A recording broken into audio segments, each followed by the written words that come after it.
Welcome back, my darlings, my dear friends, my wonderful viewers, and everyone in between.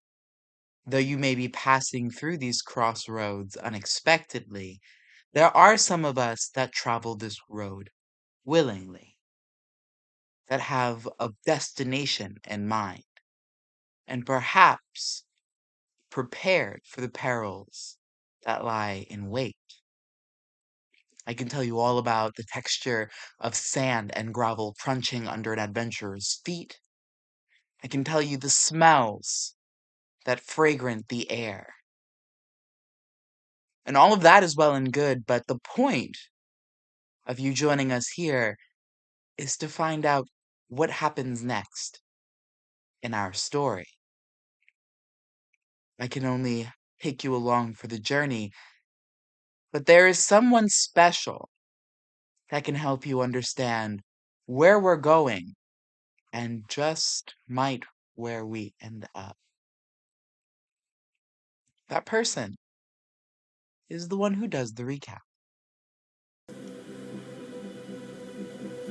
Ooh, pick me. Pick So me.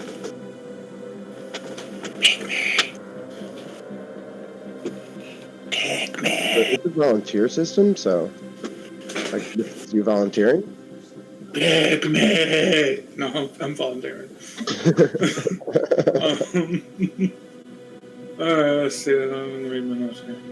Let's see. Gloombringer and Dreamer are in the tavern. They witness two halflings gambling, one of them distraught when they lose. Only Dream noticed that when the game is over, two entities inside the halfling switch places. Dream sent a drink to the loser. Gloom attempted to hire the winner to the carnival, but the conversation didn't go well. Gloom got drunk, and then they were informed that Jadot had gone missing. Let's see. Nemesis and Jadot leave the Getty estate. They're attacked by a flying creature that's being ridden by another creature. Nemesis killed the rider and the creature with the help of Jadot, who accepted her despite her terrifying transformation. Atlantis arrived to pick up Stark for the ball. Stark told his children of what happened in Ajaib with Esme and Faust and the Blood Leech. They all leave to the ball, Stark with his children except for Pringles, and Atlantis with his naiad servant and the flail snail. Apparently my notes say that something might have happened after that, but I don't remember what it was. They arrive at the ball, they meet Lily, daughter of Mata. Godfrey goes to look at the library, Victor goes to mingle, Tyga stays as Stark's guard. They make their way to the room with the aristocrats, to the room where the aristocrats are all gathering. Where they witnessed the discussion between a male vampire and Mother Ellen. The male vampire was being sexist, and Mother Ellen wasn't having any of it. Once the male left, Mother Ellen wanted to speak to Stark, so Atlantis left to also mingle. Let's see. Nemesis and Jadot arrived at the bar and met Dream and Gloombringer, who hadn't left yet, because, Gloombringer was being Gloombringer. And they decide now is the time to go to Eden. And that is where we left off, because Stark's voice, or his throat, was hurting bad. A beautiful recap. Take your well-deserved point of inspiration. Thank you. As we continue our story, but perhaps not where you think it would take off. Deep in a wood, not far from where our circus takes place, we close in on the scene of Dante and Charmcaster finally catching up to their target. Sleeping in the hollow of a tree is Sela, It's been quite some time since Dante's seen her, and at this point, anyone would wonder why you would go to any length this long for someone you don't know very well.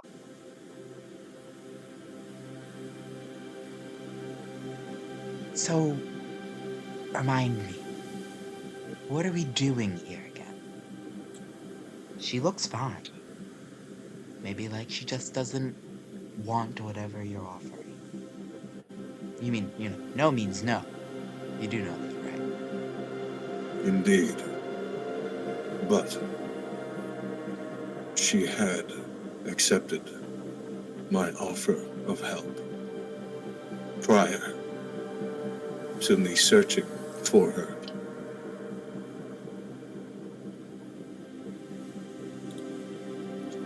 So, here I am.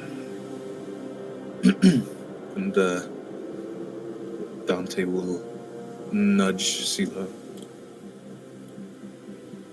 Immediately the cat springs alive.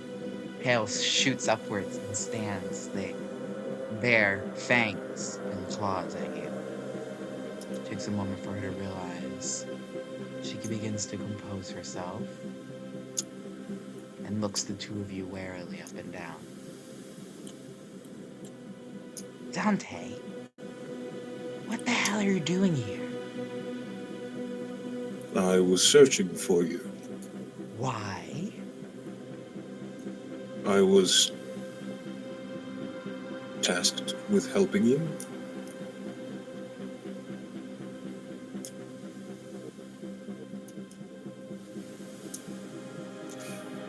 I feel like you have bigger fish to fry. And you brought her along, of all people?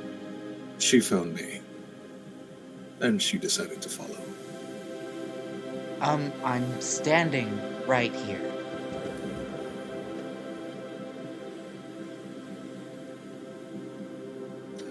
Indeed. Listen. No offense, but I don't think your circus is gonna work out for me. I'm not really the performing type. I don't really care to work a 9 to 5 selling some bullshit either. If you really want to know, there's some creature out here terrorizing the wildlife. Your circus doesn't care about things like that. Unfortunately, I do. Dante, what did you find me doing in Theros? You told me there was a great war to fight. I'm not here for parlor tricks.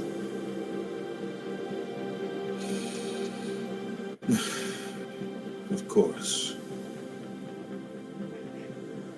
Then parlor tricks you will not do. Gloombringer the Bringers have taken up most occupations of the circus. I see no reason for you having to work, I suppose.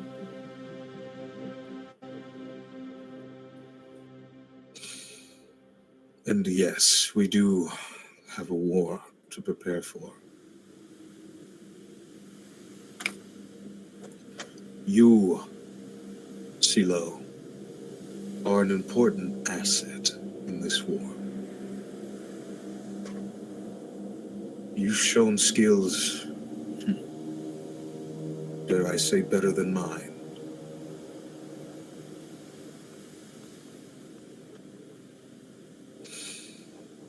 And if you care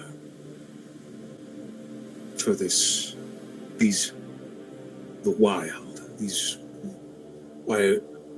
wild creatures, these woodland creatures, then it is my duty to help you in protecting them.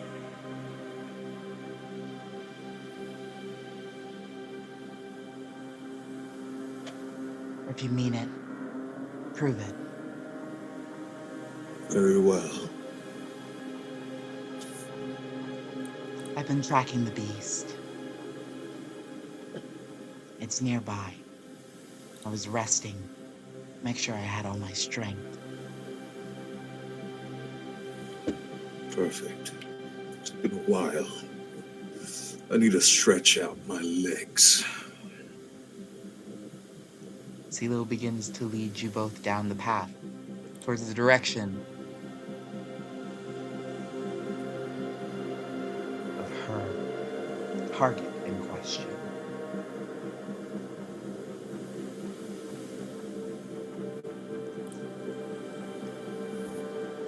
In other places in Darkhold, music dances along the air, intermingling with the soft sounds of low rumbling chatter. Conversations being held all around you, Atlantis, as you walk into the main foyer, leaving behind Dante to discuss whatever it is vampires need to discuss.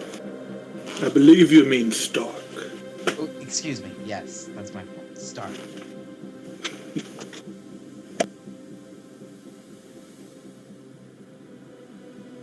As much as much of a blasphemy as it seems, I'm kind of curious to check out this pool of blood.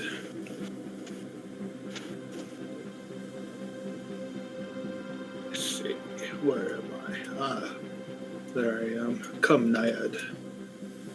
Doo-doo-doo. You say pool of blood, and Naiad kind of just looks at you curiously.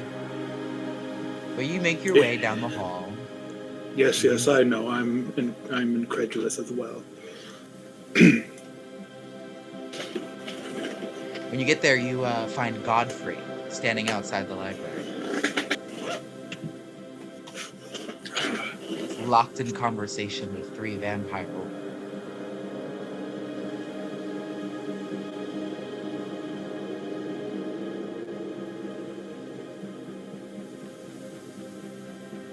Does it appear to be an important conversation? Or just kind of gabbing? You get a little closer to listen. Yeah, I know Godfrey is. I'll just kind of walk up just out of curiosity. You can hear between the three women praises all around. The amount of times you hear the name Van Heinrich in the few moments that you walk up to this conversation, you can already see these are schmoozers. Godfrey, however, is eating it up. He kind of blushes, if a vampire could, just around the cheeks a bit. As he coos, no, please, my master's the one with all the true power. Of course, you know that the Van Heinrich name is one that was not always his. Oh, please, Godfrey, don't sell yourself short. Stark would be nothing without his right-hand man. Kind of nudge him on the shoulder. Well, being humble is important. Please, it's a party. Live it up a little. And the three vampire women giggle. One of them whispers something into Godfrey's ear, and the three of them walk off into the rooms further throughout the mansion. Not before, of course, curtsying to you. And then Linus will give them a nod and acknowledgement. To be young again.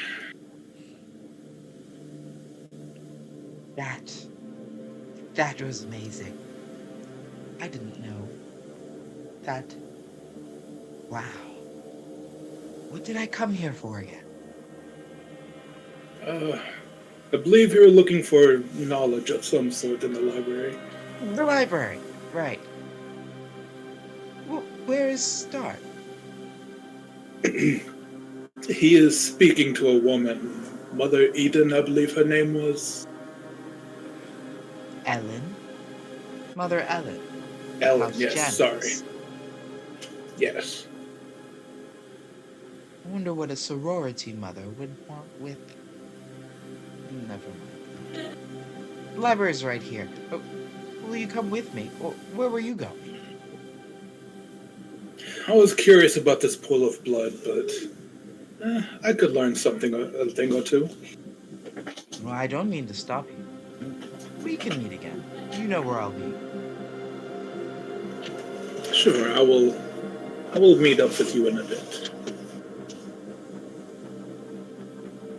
Godfrey walks into the library.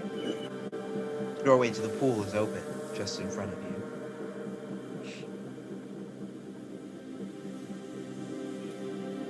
And as soon as he walks in, he just like curls his nose a little at the smell. And of course, it is what you would expect a pool of blood to smell like. But what you didn't expect is the amount of vampires in this room. Few have congregated here. Some are actually swimming. And at the tables, you see Lily, and what seem to be her 3 little crones that continue to follow her around.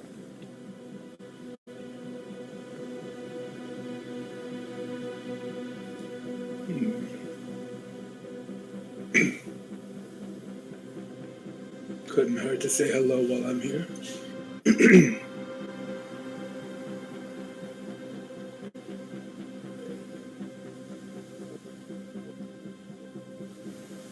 Just kind of pass by the pool, giving the people swimming in the blood a little look. He's in his mind, he's kind of curious what it would be like to actually swim in blood, but he's also pretty sure he wouldn't be able to breathe, and he'd probably be fucking disgusting. He won't say any of that out loud. What you do notice, and Naiad whispers to you, is that everyone in the room's conversation came to a halt, and all of their eyes fell on you.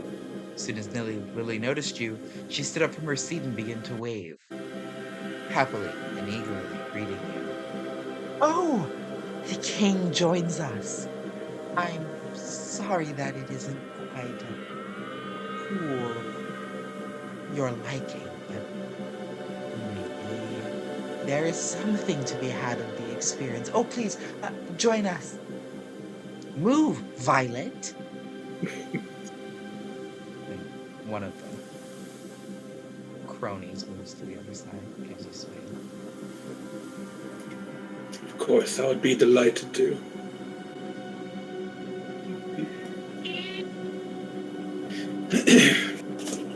Yes, it is a pool of blood as expected and described. I am not here to judge. Everyone has their own tastes.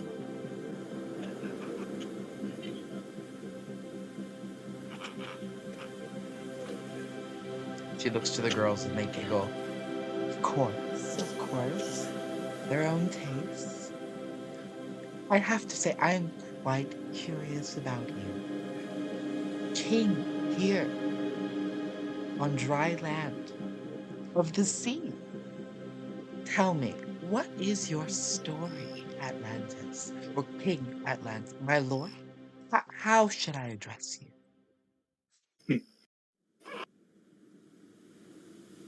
Just Atlantis is fine. No need to be so formal. At least not at the moment. I am simply taking some time away, seeking out, well, whatever interesting oddities I can find. I have happened upon our friend Stark, and, well, I suppose I enjoy his companionship to a point. To a point? Yes, we do have our differences, and, well, let us say that our first meeting was not so friendly. Well, I hope that's point isn't wooden.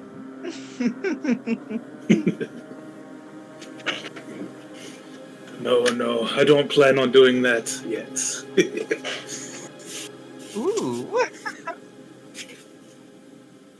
I I don't care what they say about creatures like you. You're quite droll.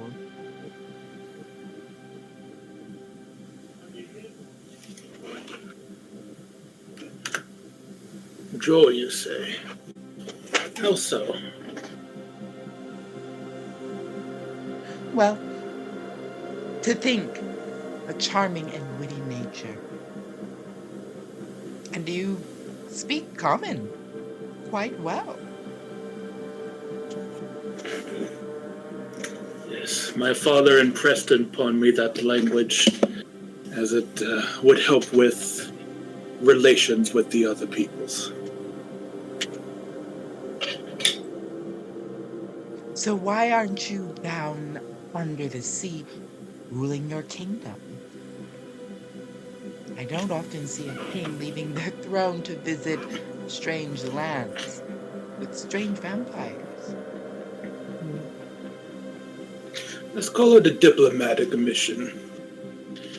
I have not spent a lot of time on land until recently, and I suppose I wanted to see how other kingdoms ran, what other sorts of people there were in the kingdoms that I do not yet own. Most people only look for friends when they need access to high places. Sounds like something's brewing, my king. Spoilers, my dear. Oh, I do love to know a little bit just before it happens. Please indulge me. What goes on under the sea? It's a realm so unfamiliar, I wouldn't even know what to guess at. Please indulge me, please.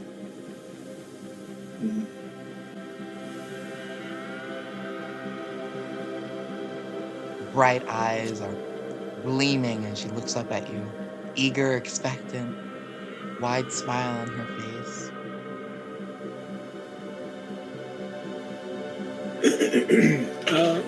Excuse me.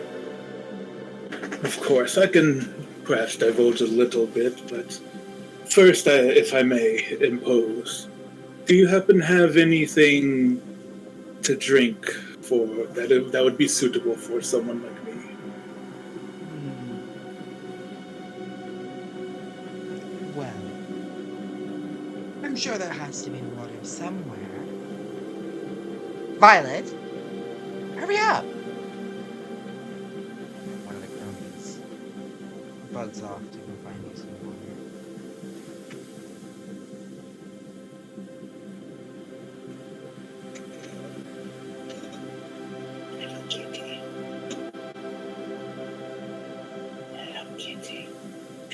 Sorry, I'm distracted by my cat. Damn you. Atlantis looks at Naiad for a moment, just kind of thinking to himself, and then looks back at Lily and says, well,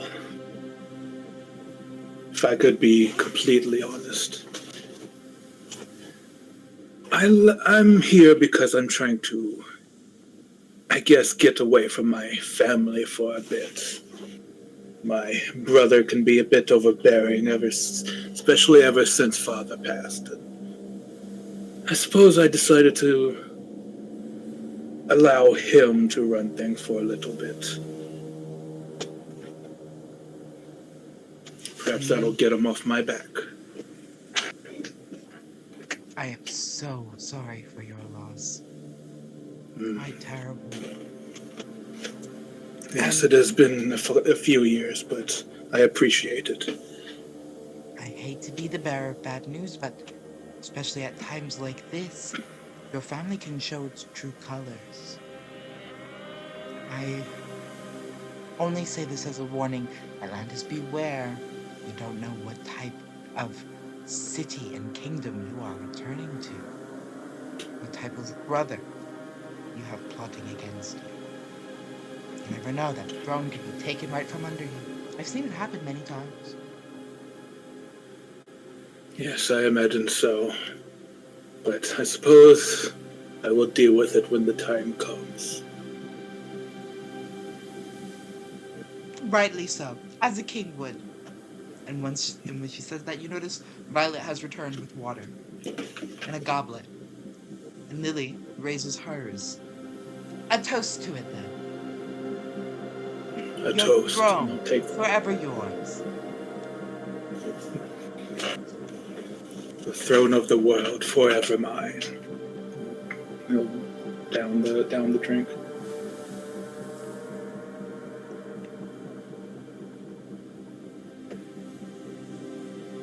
Now, enough So, about me. How about you tell me about yourself, Lily?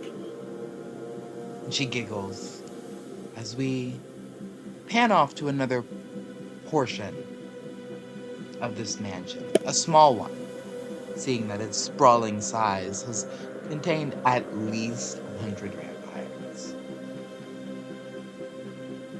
On one side of a small round table, sat beside a fire, a woman sits cross-legged, two twins flanking her side.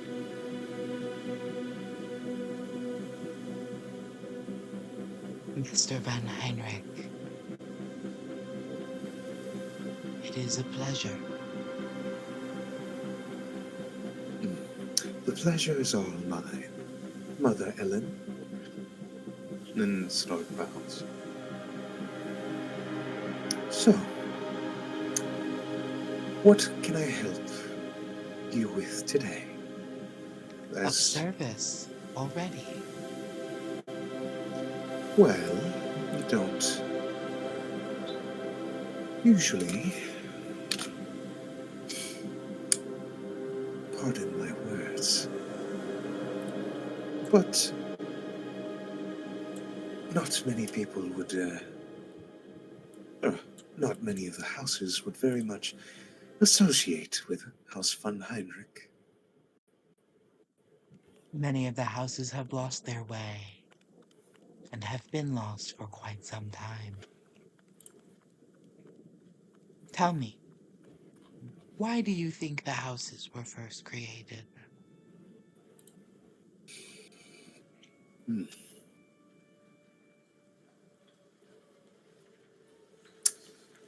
Well, I could only imagine. Since I am a newcomer here, I'm not very much informed, but if I were to specifically pinpoint, I suppose, opposition in opinion. If not, if we were all to be thinking the same, there would be no houses, I'd imagine. It's very true. But in the beginning, Star, the vampire clans were large in number and spanned across the globe. It was because of this that many different vampire cultures were bred. Over time, vampires began to find each other, and their cultures began to clash. See, vampires are very primal in nature. They suffer from one of the greatest sins. It is lust,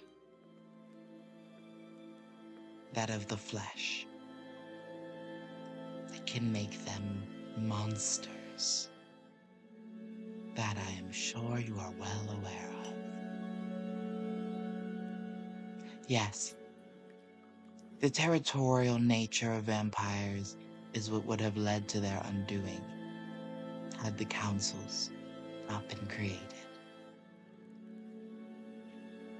peace treaties, borders, territorial lines drawn, rules of engagement laid before us, civilizing the dark and primal parts of ourselves. It is because of that vampires have been able to survive,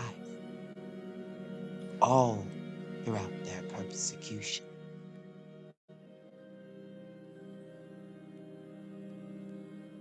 But there's still so much unknown.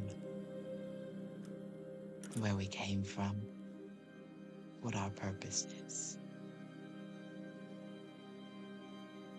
It's because of our civilization, the society we've created. We've been able to make breakthroughs. And every day, we find yet another key to unlocking our past.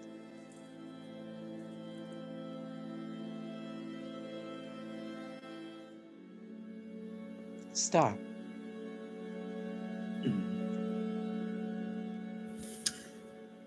I've been told you don't know much of your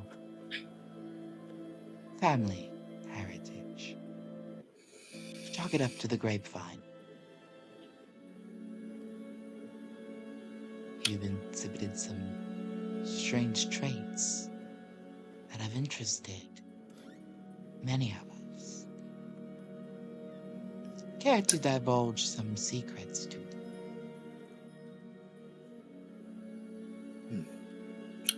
Well,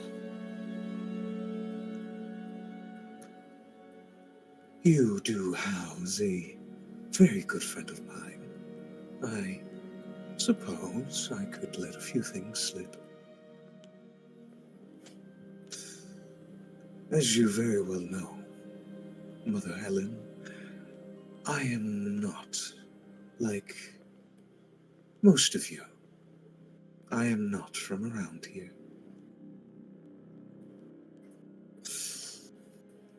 I've come from the Underdark.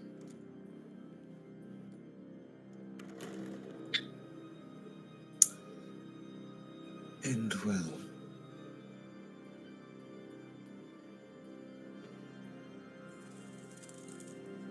sure. I'll let you in on the biggest secret I've ever kept.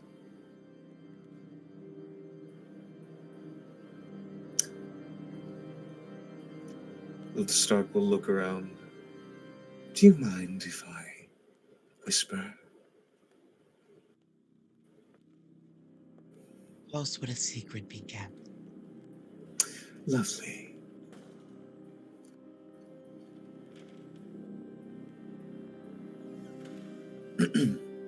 Stark will stand up in the approach Mother Ellen, lean in and whisper in her ear, I am a pureblood.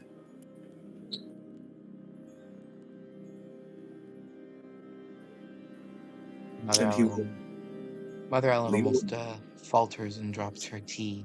You can see it's a mixture of blood and some more potent magical herbs.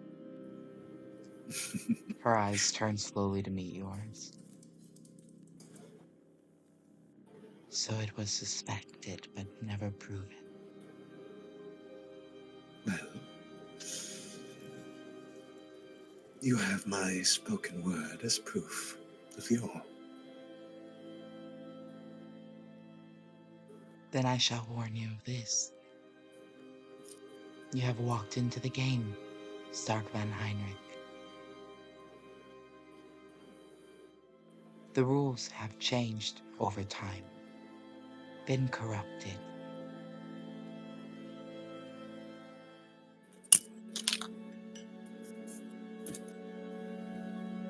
I will tell you that your life is at stake in a way that you least expected.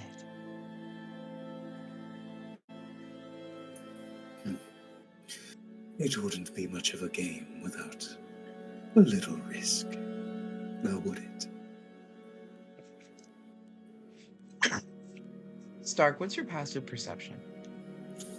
Let me look. I know it's not great. It's a 10. Lucky for you, Tyga's is better.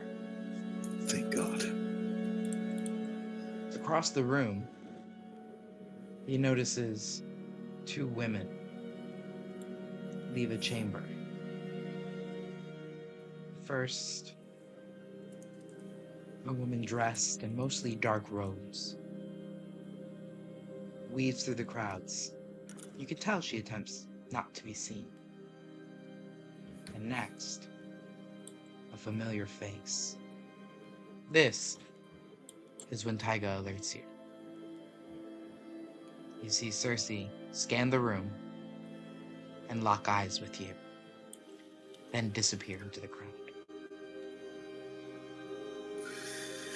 Well, it seems my time is up. Lovely chatting with you, Mother Helen, and apologies for my abrupt departure. I hope to see and speak with you again. Miss Very Stark soon, stands. Master Van Heinrich. I would hope so. Until then, Tiger, it is time.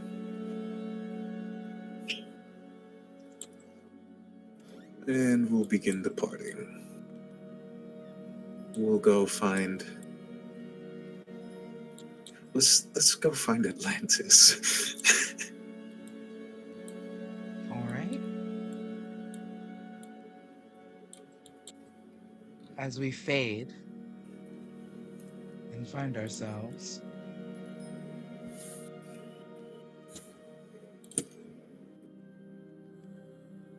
stuck between crossroads.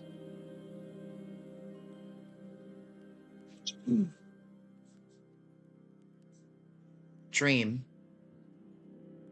the oncoming cloud of shadowy wings that dart towards you through your journey in the astral, is impending.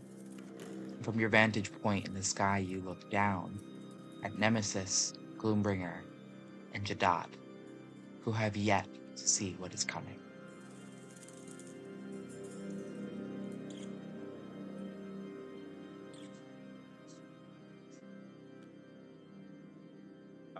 We should be under non-detection from Ward Dreams.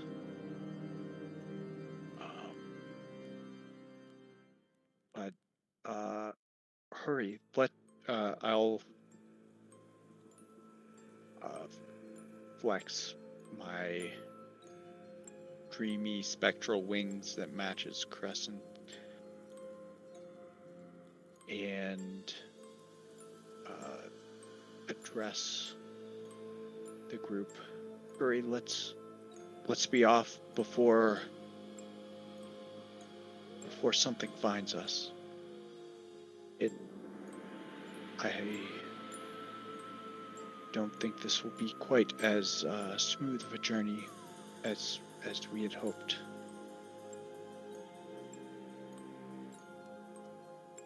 Well, just let me know if there's anything I can do. Keep us safe.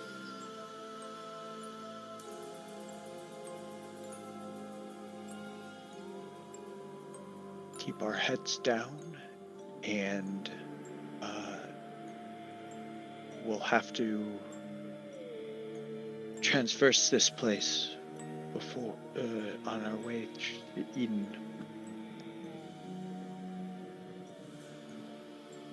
But we should make our way to the Kato Lake, which should be our first way marker on our journey. There's a cloud on the horizon.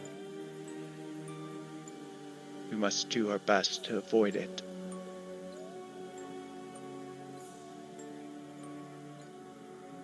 pray that the Nightmare Monk, the Vanguard,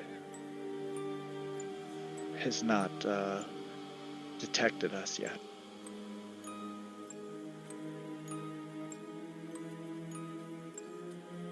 Very well. Jadot, make sure to stay close. Stray too far, I won't be able to protect. Do you really think I'm going to let go of you? He's got an iron grip around your coattail.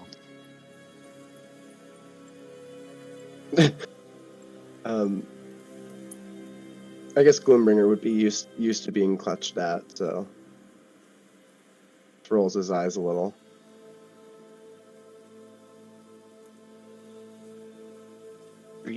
Dreams are reality here, so be careful and try and use that to your advantage.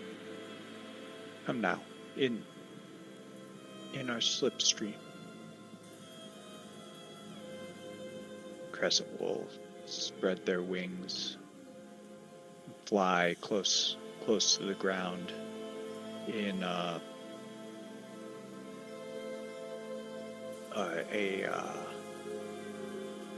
kind of zigzag pattern towards their destination.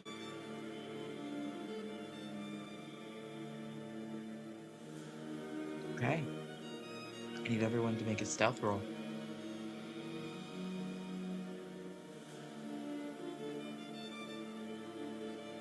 Hmm. 41. 30.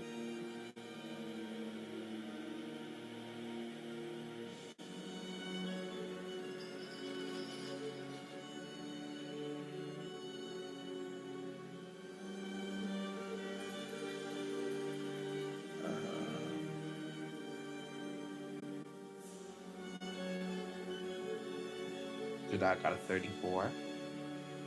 Rolling deep, these stealth rolls. Crescent gets a 14. Oh my. No.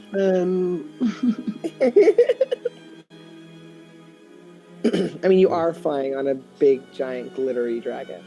Fair. Big giant glittery dragon, maybe not the most inconspicuous, but Not being conspicuous at all. it does blend right in. We are in the realm of dreams.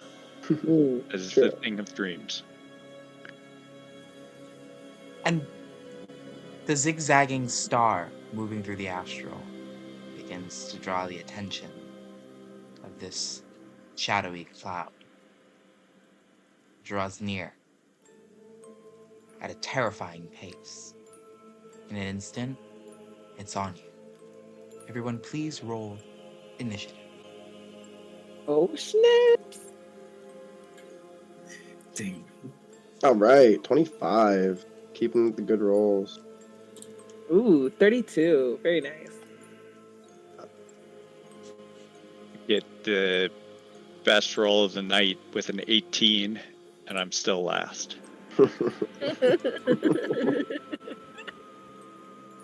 Oh, fuck.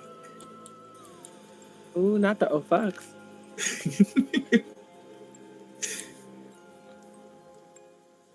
And Crescent?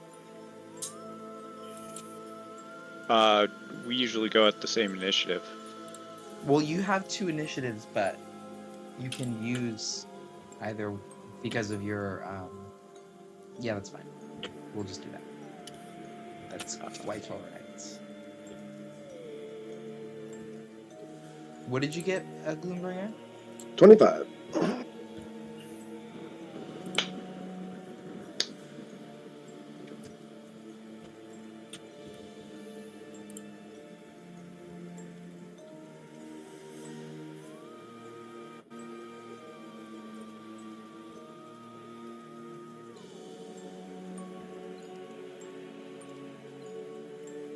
No. Hey.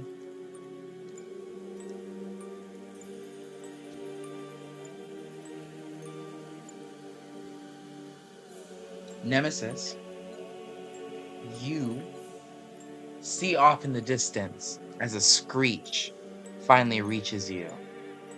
The cloud Dream was speaking of. At the head of it, a large winged creature with a rider on the back, one you've seen before. Perhaps one of many. It's your turn.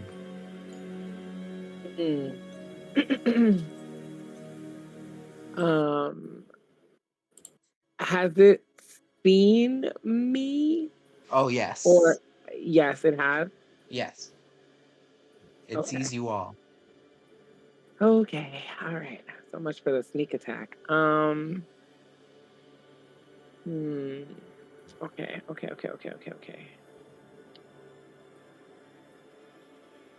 Have I already used my ghost walk? I have. Shit.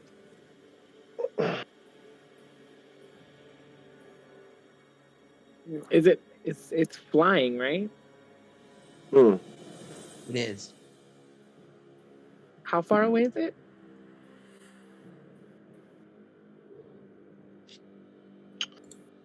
5 mountaintops? 35 feet.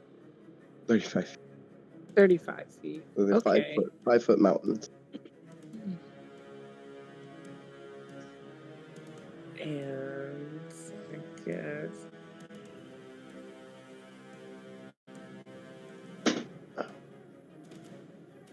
Okay. She's going to look up at the creature and say, again. And as she says that, she's gonna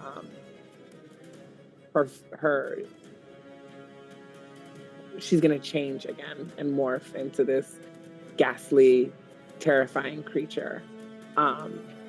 This banshee that Jadot has seen before, but nobody else has.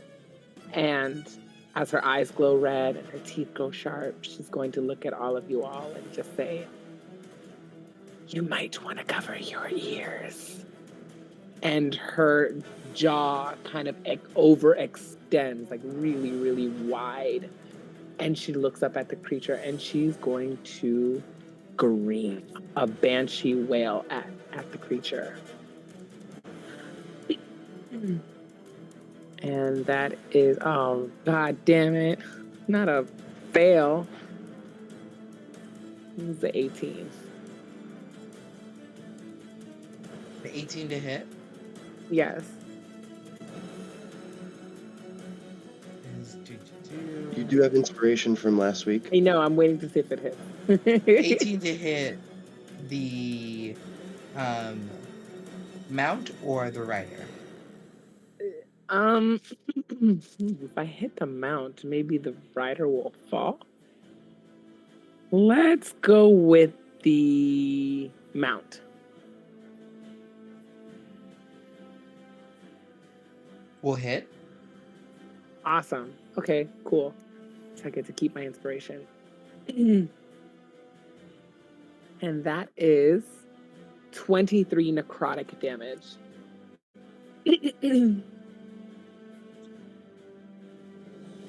And they're just gonna hear this piercing, terrifying, very Mortal Kombat Sindel scream just kind of reverberate through the air and just kind of blast the rider in its face, pretty much attempting to burst its eardrums.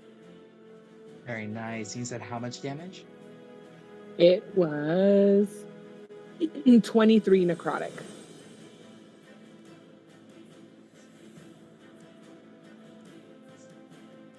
Okay. Copy 23. And I am going to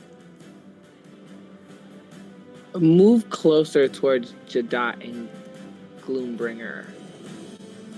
Almost like trying to protect Jadot. Actually, I'm going to, move in front of Jadot, trying to protect him. Okay. And that's my turn. Gloombringer. Gloombringer will shudder for but a moment as the banshee wail is sent forth. and resolve himself and kind of grip his feet into the sand. And he'll look to Nemesis, and almost as if he's placing a hand on her shoulder, says, "Once you're a Magnifique, that means Gloombringer has your back too. And I will give you Bardic Inspiration, which is a D10 right now. Yeah. Confirm. I would then cast Circle of Power and would say to the party, stand together. Let Crescent and Dream engage. We're safer if we keep our distance. And I would then action surge. Do I want to wait to do this?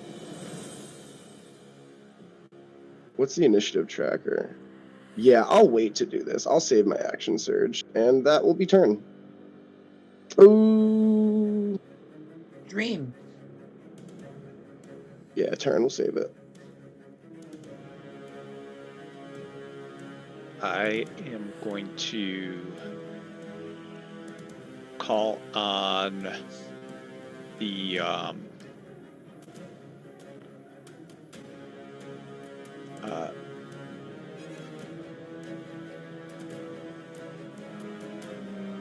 we are in the dream realm. Yes. So your dream spells are very powerful. Dream.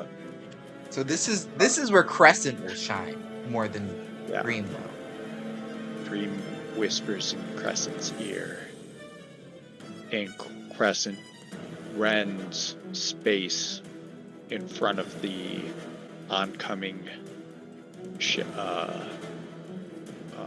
Cloud, the rider, and the dragon, and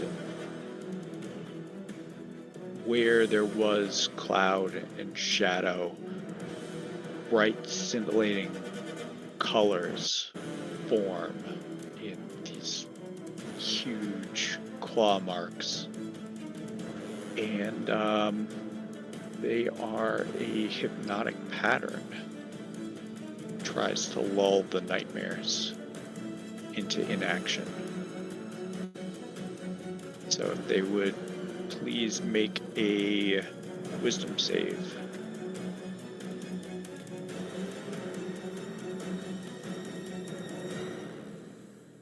DC is 19.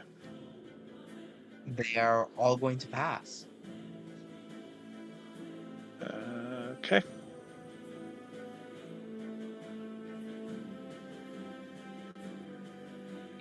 As you watch them screech and reel away from the lights that momentarily blind them.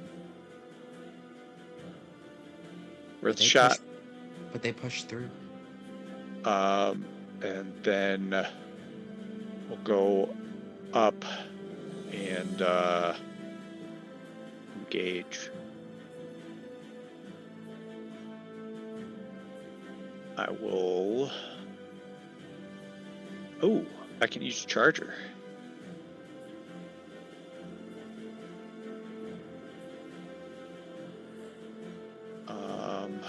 Where is that? Charge. If you both end your movement in a space different from where you started, within 5 feet of each other, you can take an attack action. So, I will. And it's mounted. I'll attack flat. 21 to hit. Hits. And that is going to be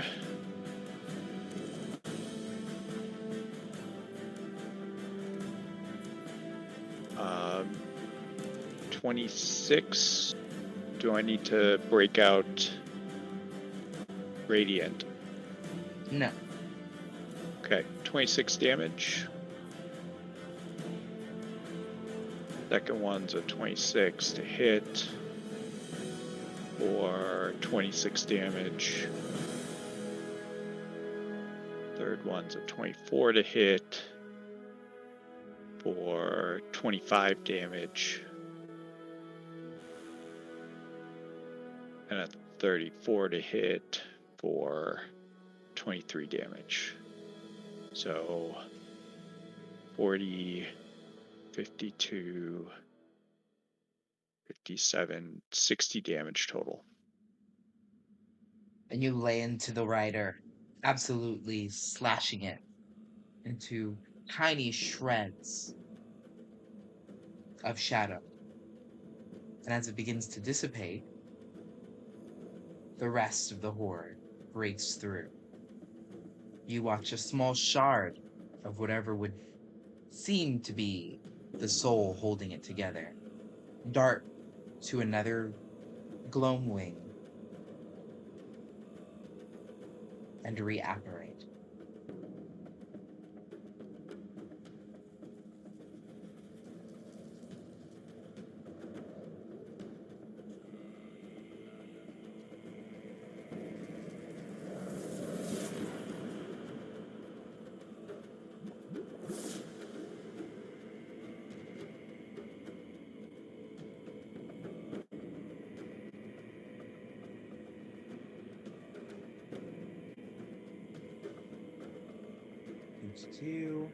The Gloamwings will attack first, and they are going to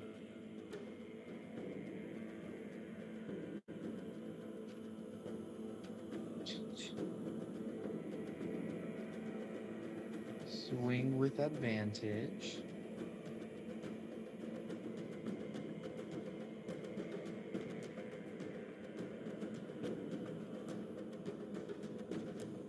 Got one crit.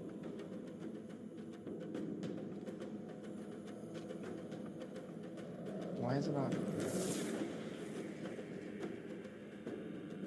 For 22 damage.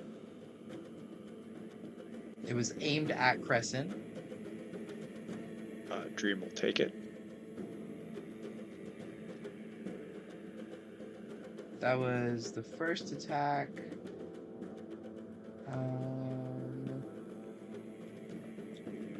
First of 2, 3, 4, 5, 6, 7, 8, 9, 10, 11.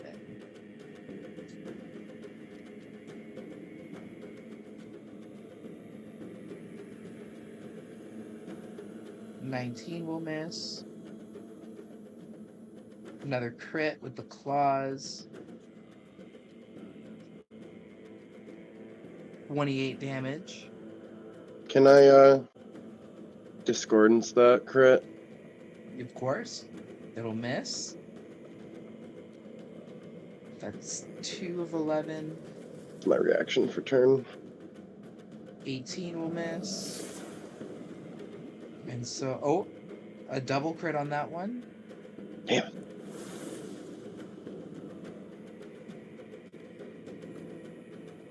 For 22 damage. That's 3 of 11. An 18 will miss. The 22 will miss as well, I think. Looking for 32. Okay. That's 4 of 11. 20 will miss. 15 will miss. This is 5. That's 5 of 11. That's 6 of 11.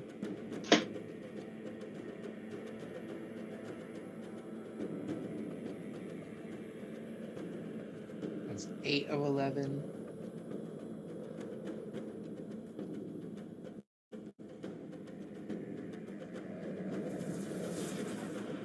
That's 9 of 11. There's a crit and the bite.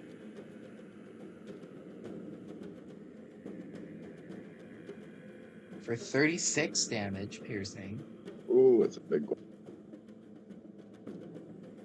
There's another crit on the claws. That one really laid into you. That one got them both off. For 24 damage slashing. I think you've rolled more crits in this combat than I have all campaign. Yeah, that's unfortunate. This is 10 of 11.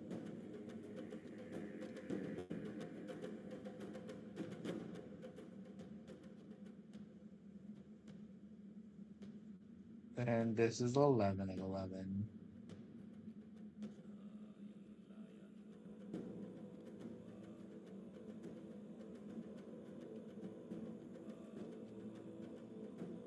And that was the last Gloamwing attack.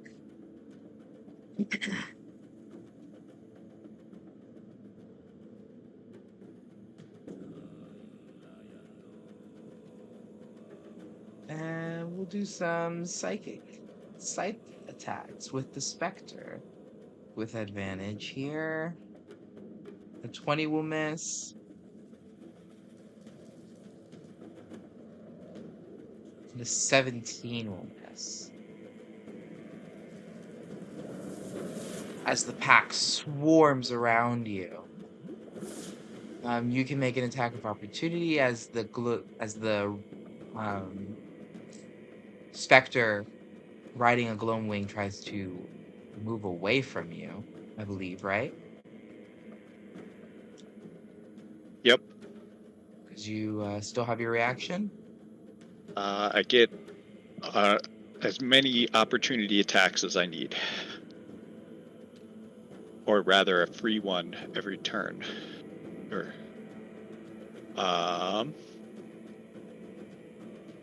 27. So it'll stay in place. And it's marked. So it's disadvantage on attacking anyone but me. And you would have had to attack the mount.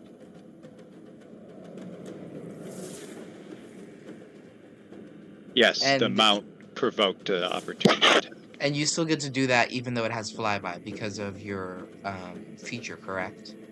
I ignore I get an opportunity attack even if they disengage. Then you don't get an opportunity attack then, because they have flyby. And it simply says it does not provoke opportunity attacks when it flies out of an enemy's reach. So I will fly away from you. No. I do have...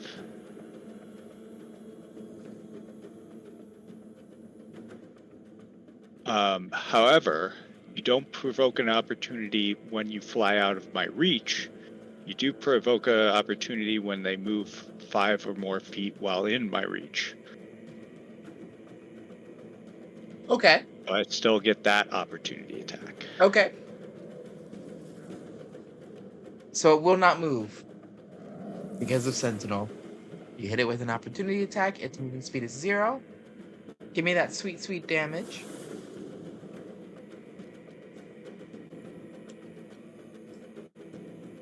Is 21. 21.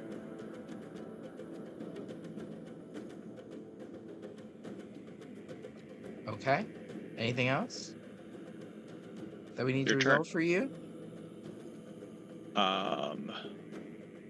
Guess we'll mark it in lime green. Okay, perfect. That will be the end of my turn, and it'll go to Jadot, who is going to give Dream a Bardic Inspiration.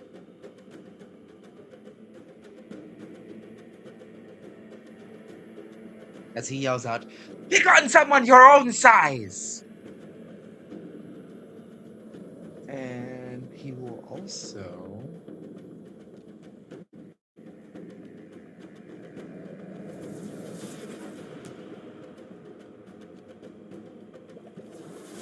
He will... Oh yeah, that's a good one. Point towards the Gloamwing that the Spectre is riding and yell out in Medani, "Rapt!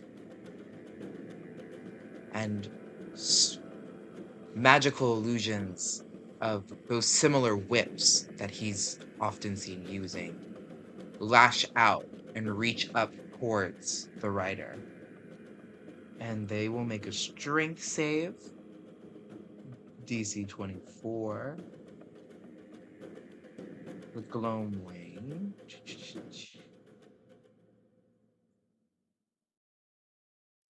Rolls a 13, is going to fail and is going to lose its flying speed. Its flying speed is reduced to 0, and it begins to safely descend. It will reach the ground. And that will be the end of Jadat's turn. It'll go back to the top of the round, Nemesis. Right, I can finally reach somebody. Looks like we're taking them out one by one. She's kind of gonna kind of hiss in like anger and fury, and just rush up. I think I also have Charger. Hold on.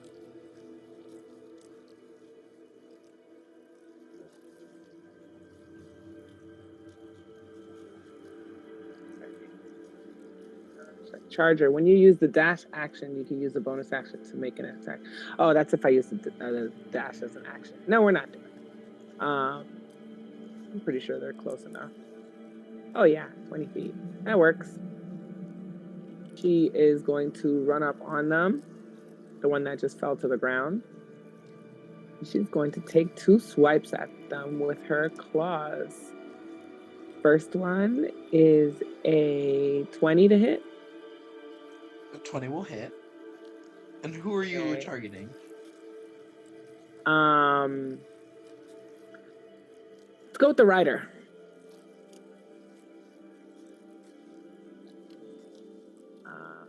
So for that damage, it's going to be terrible. 11. And then my bonus action, I'm going to attack again. And that's 24. So that hits. And it's going to be 18 slashing damage. 11 So 11 and 18. And 18. Yes. 29. Thank you, slashing damage. Mm-hmm. Anything else? That is it. Yes. You charge up to the creature and slash into it with your claws.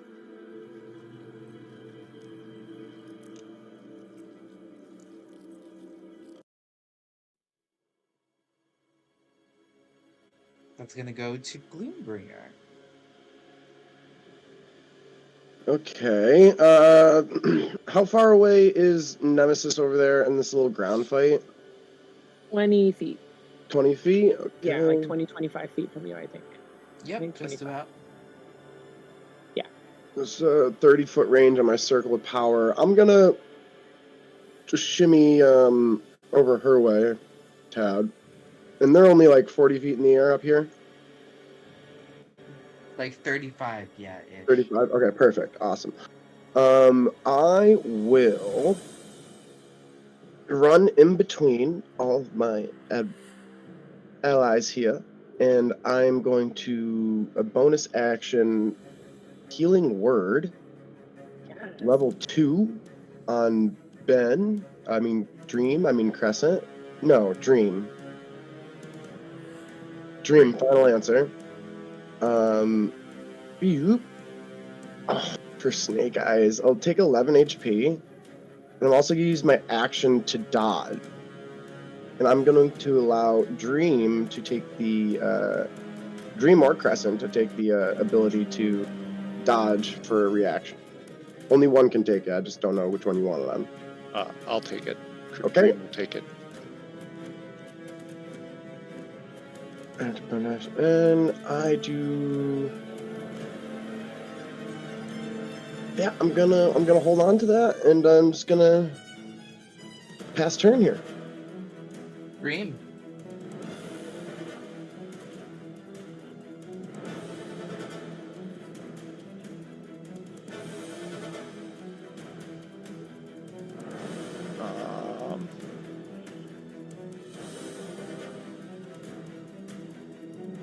Go ahead and opportunity attack.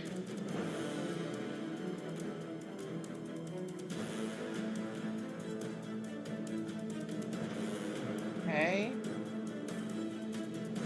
11 of them. Well, yes, 11 of them. Oh, And I boy. have dodge, so you have disadvantage.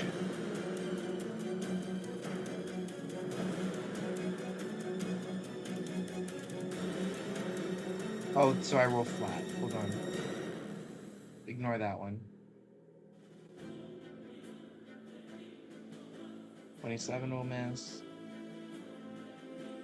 11 will miss. That's 1, 2, 3. That's a crit.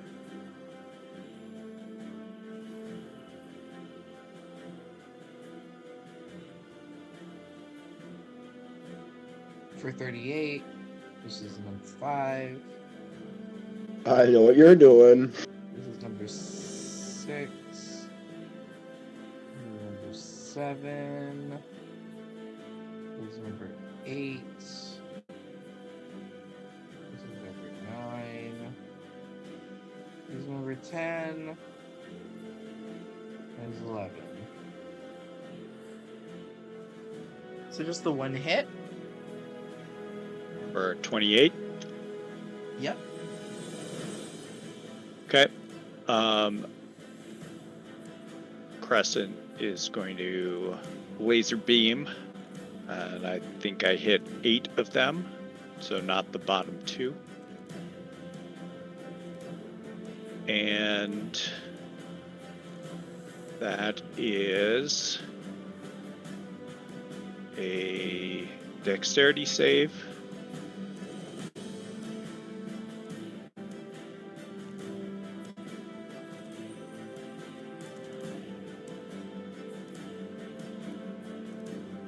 A little less than average.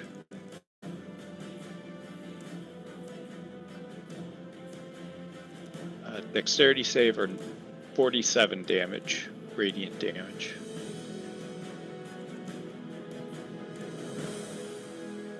What's the DC? 18. The rider is on the ground right now, just to clarify. Correct. Okay, cool. I was looking for him up there. I'm like, which one is he?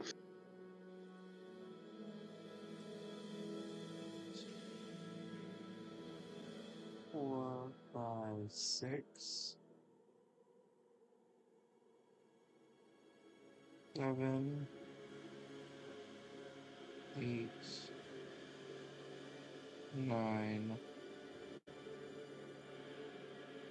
Oh, just 9. So disregard the last one. Oh, that's okay, because it was a custom. 47 damage or half as much on a save.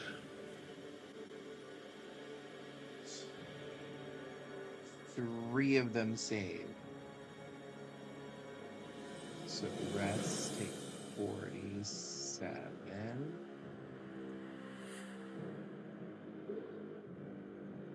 Or 23.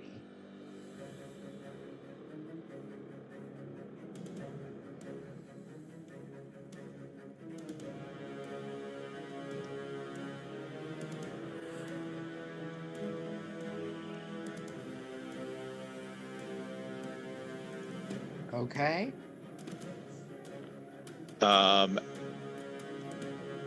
And then all the flying ones need to make another Dex 18 save as a similar burst of light explodes from Dream's spear. I picture this happening at the same time. Yep. That was a very bad roll. I'm just gonna use the rolls that they had from before. So what's the DC? That it's the same DC. Oh, okay. For how much? You just need 2 more, and What did I just roll? Okay, the one will fail, one will pass. It's 42 or half as much.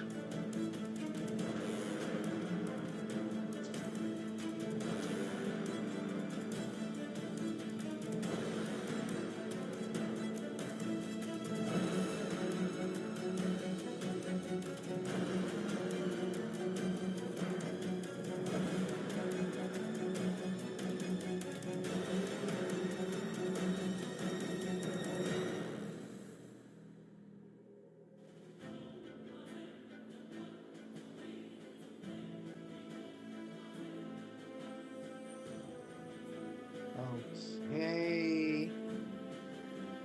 So this one gets half, so it's at 44. And this one will 2. This one will 2. And we have 9. Okay.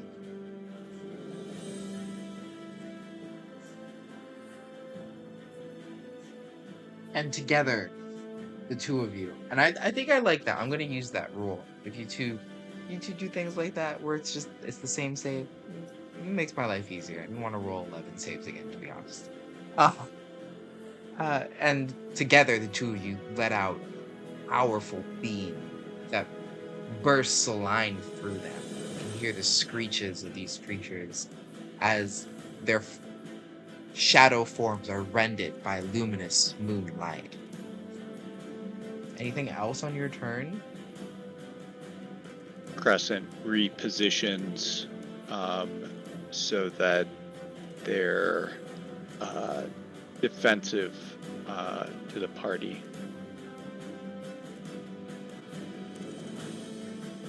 And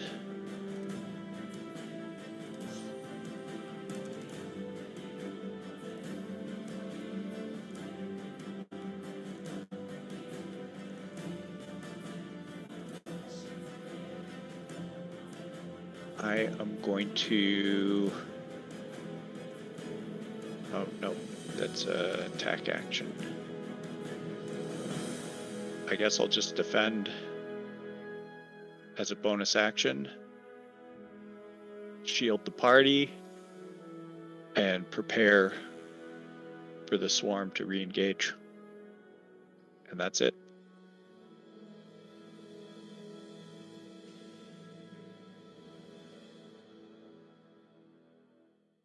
The swarm will descend upon you. And I'll get an attack of opportunity when they come in.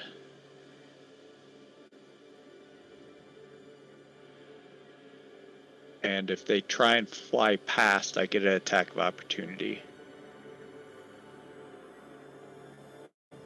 So hopefully I can stop that corner one from getting over to Jedot.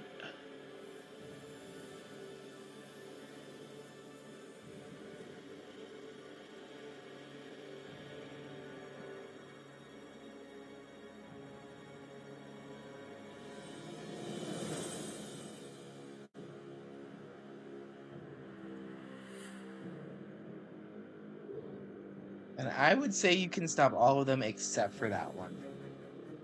He flew around. Ooh, and this one also gets him for free.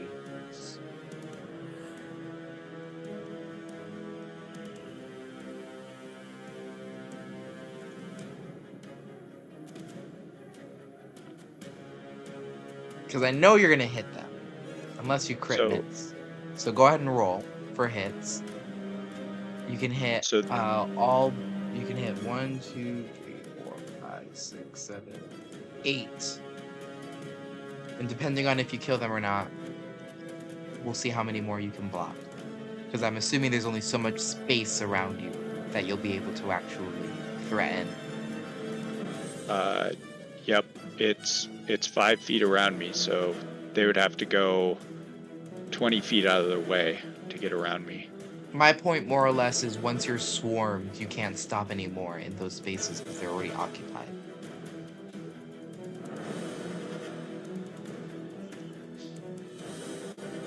Well, My roll's not so great right now. 16, 17. 6.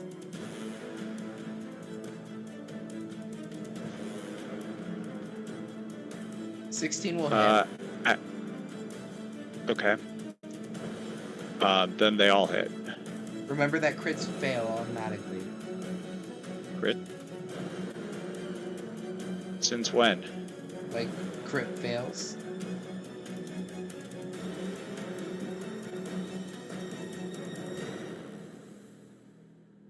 Pretty sure that's not a rule in 5e yet. Rolling a 1 is an automatic miss? You also have Bardic Inspiration to avoid that one. No, it doesn't change it. Rolling a 1 is an automatic miss. That is a rule in 5e. That's always been a rule. That's never not been a thing. I don't think it's a raw rule. Yes, it is. I honestly don't think it is. Yeah, it is. I play it differently in my campaign.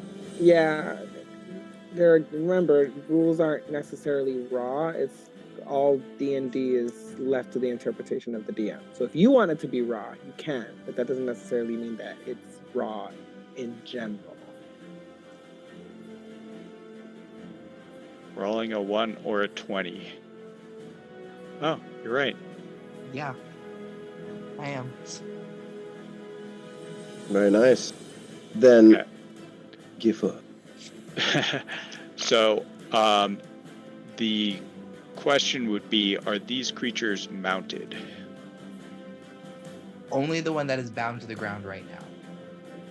Okay, so I have advantage, which means that 15 is a 16, which isn't a natural one. Nice. I love that for you. So, one of them hits. You have 8 attacks. First one is a 25. On... The first one. Just pick one. 89, top north.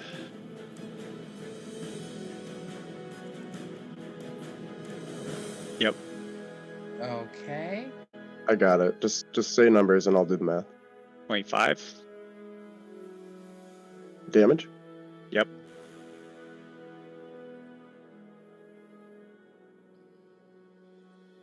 Still stands. 44 is a 27 to hit. Hits, of course. 19 damage.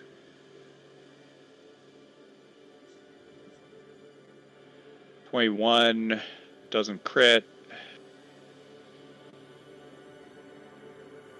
27 damage. 89 doesn't crit. 24 damage. 89 doesn't crit. 28 damage. 89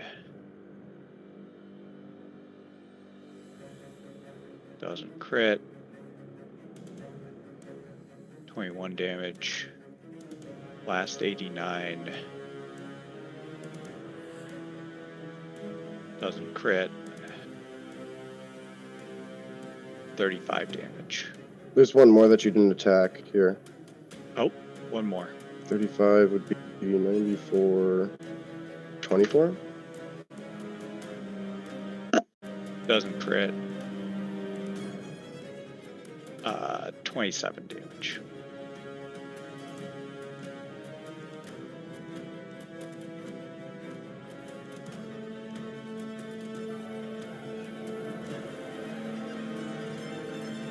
Okay, first attack on Jadot is a 26. Second Does is that hit? It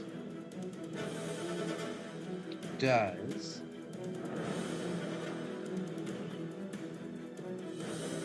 And are these guys attacking with advantage? They are. And this is the first one. How many attacks does each character get? 2. 2.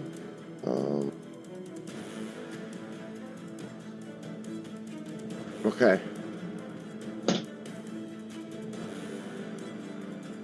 It resolves. Wait, Yeah, resolves. what did they Well, get? Ben gets to talk. A 26 to hit. They're swinging with advantage. They get 2 attacks each, so 4 attacks are going to go at Jadot.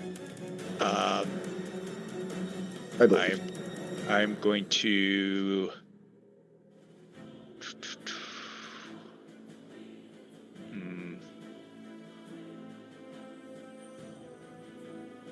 Yeah, if you got a little love, I'm trying to guard for a crit, but if it gets late, I'll just do it anyways. Yeah, I will. Trying to find it. Warding maneuver. Oh, that hits him, right? yes. Okay, I get to roll a d8. Yeah, Jadot's probably pretty regular. 26 Uh, AC is like a good swing, you know? Yep. Add 7 to their armor class. 24. So Is that that shield? still hits. And that so they have resistance to attacks damage. Does Jadot have shield? Is it bard? He does not. Oh, No, he does not. it hurts. Okay.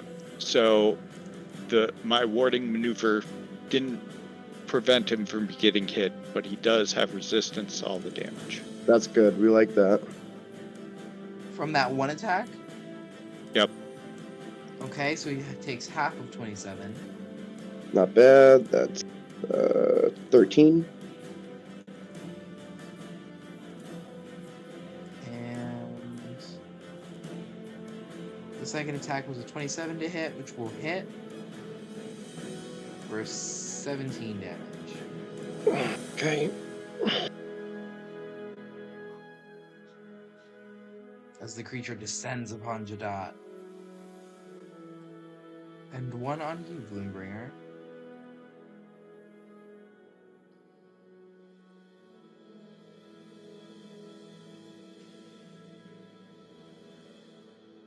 $26 to hit. Does that hit me? Yeah. And 25. I'll shield. So they'll miss. They will. Jadot makes his concentration checks. 16 will do it. I don't want to make any And checks. 12 will do it as well.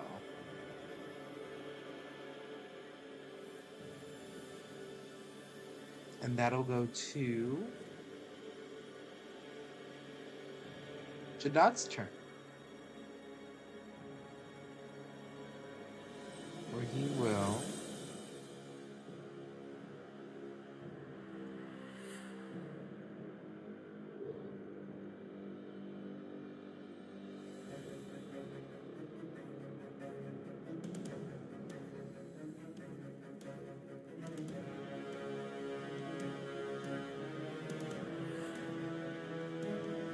use a bonus action to teleport 30 feet.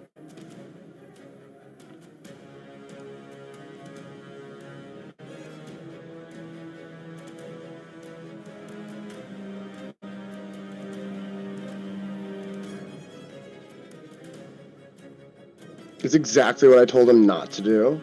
I hope he has a plan. And his action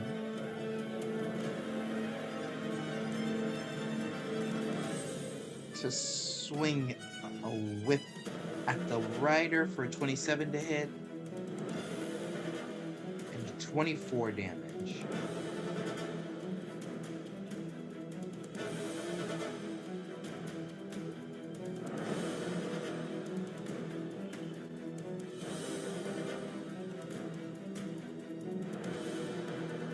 that will be the end of Jadot's turn. It'll go back to the top of the round, I believe. Nemesis.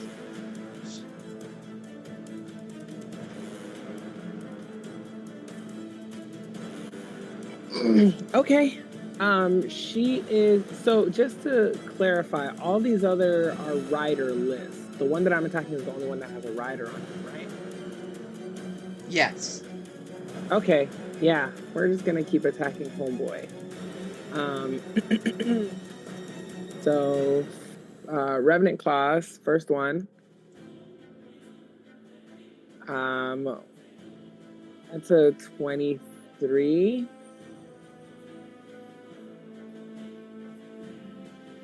That hits, right? Oh, of course. Okay. Yep, the AC is 16 and 17. Oh, okay. Oh, okay. 16 Jesus. for the mounts, 17 for the riding. That's 18 slashing damage. Also, I just realized I have a thing that when they're slashed, I have slasher. So the creature's speed is reduced by 10. Nice. And you can add the inspiration onto your damage total, a d10. I can? Yeah. Oh yeah, no, then have. we're doing that. I can't use the bardic to add damage though. It's only to the roll die, right? No, you can. Mine's special. You can use it to add damage. Oh, then yeah, we're doing that. Okay, Add a d10 to your roll to use your inspiration, and I will use my reaction to waterfall that bardic inspiration over to Jadot. All right, so that's another 4 to that 23, so 27 for that first claw. And then she's going to bonus action, take another swipe. She's just focusing on killing this one rider. Kind of like in a rage. 35 to hit.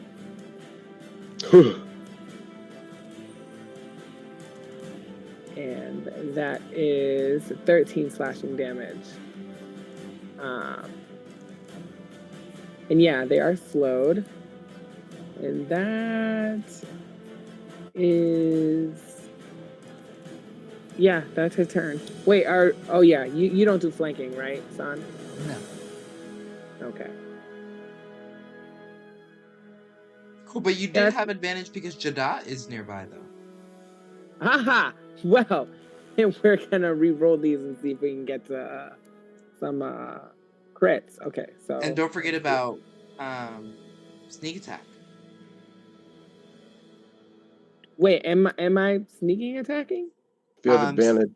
Sneak attack procs if you have advantage, or if an ally that is not unconscious is within 5 feet of the creature you're attacking.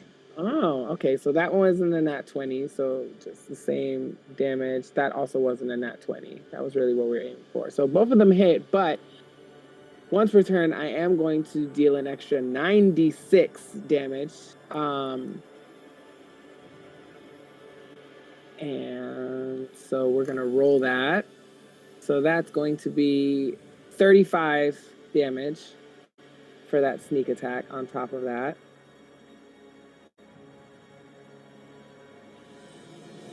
You rip into it, tearing it apart. And, yep, and...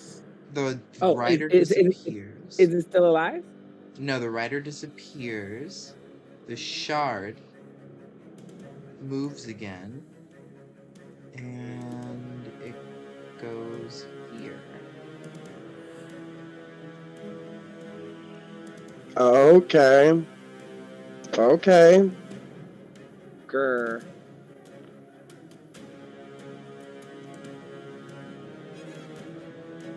Is that the end of your turn?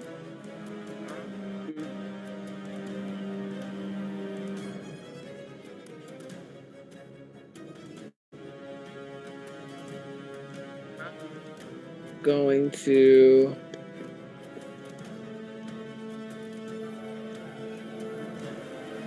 Okay, so it wasn't it. So, you know what? I'm just gonna let this creature... I only have one creature on me that would have attack of opportunity, correct? 2. Well, depending on the direction you move. I'd be moving towards the rider. Then just the one. Yeah, no, I'm not letting it out of my sight. So I'm going straight to her, and she's just gonna like turn around and immediately just run up on it again. And you hear her like, "Where do you think you're going?" And just run up towards him. Okay. So that gives this creature attack of opportunity.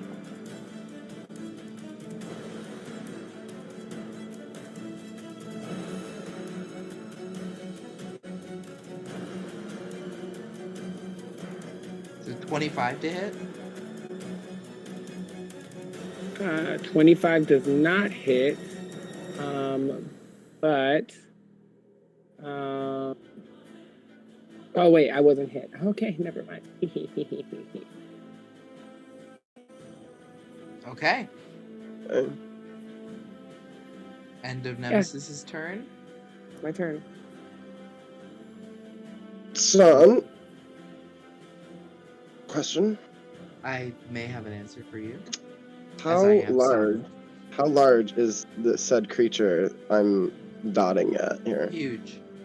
Huge, so 15 feet by Yes. 15? Okay. Okay, so I'm going to reach my hand out to Nemesis and offer a bait and switch, which is free. And upon taking her hand, we will kind of dance, and I'll twirl her around as if we were like at a ball dance, as if we were at the vampire ball. Ooh. Yes, we got to go. The music's here. She's gonna be taken aback, and when you do this, she's gonna have a flash or an image of her past life, and you're gonna see her figure and her shape kind of very quickly shift back to her normal self. Like as you do this pirouette spin, she goes back to normal for a second, and then as you let go, she goes right back into this angry spirit. Beautiful, and you may take 7 armor class until the end of my turn. What? My next turn, I should say. I would then run 15, 20 feet around to the other side, so I'm specifically 10 feet away from Nemesis. To which I would then Thunderstep.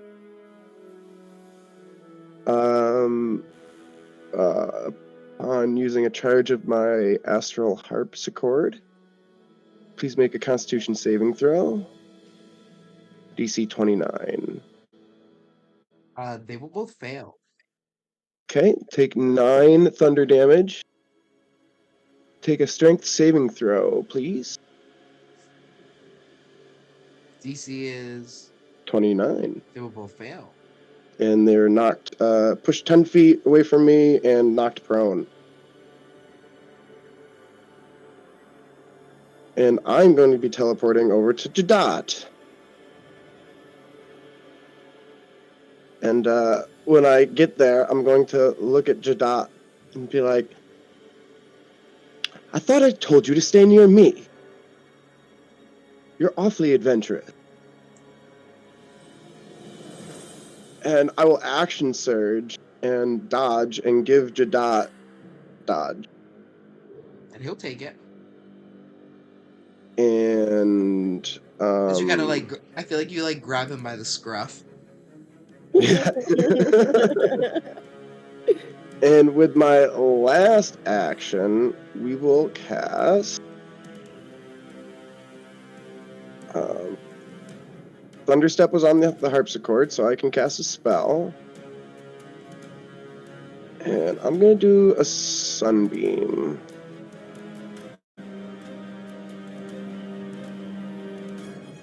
Up into the sky, I guess, and grab like these 4. Okay. That is a con save 29.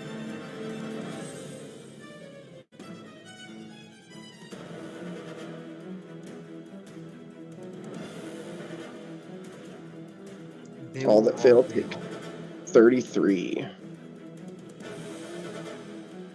I'll start doing some maths here. 147.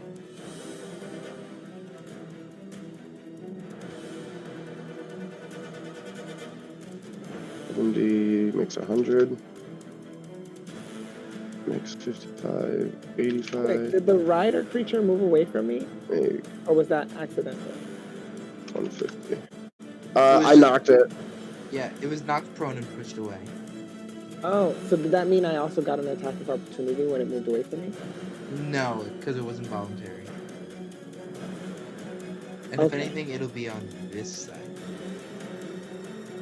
'Cause it was pushed away. Yeah, I knocked it that way. Yeah. Oh, okay, got it. And two of these creatures burn up in the intense ray of starlight you let loose.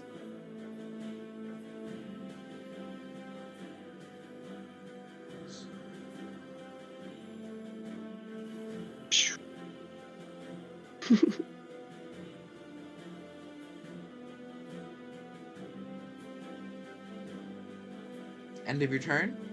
Yes. Dream. How does casting Night Terror work in the Dream Realm? You don't think these particular creatures will be affected by frightened status effects? I'm more thinking of the rider with the shard. Yeah. And I don't think there's anything here that specifies.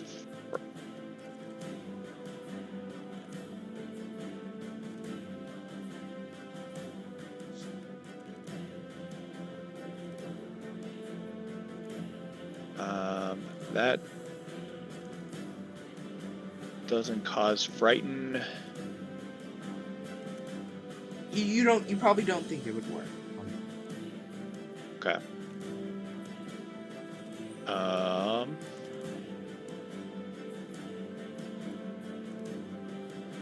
In that case,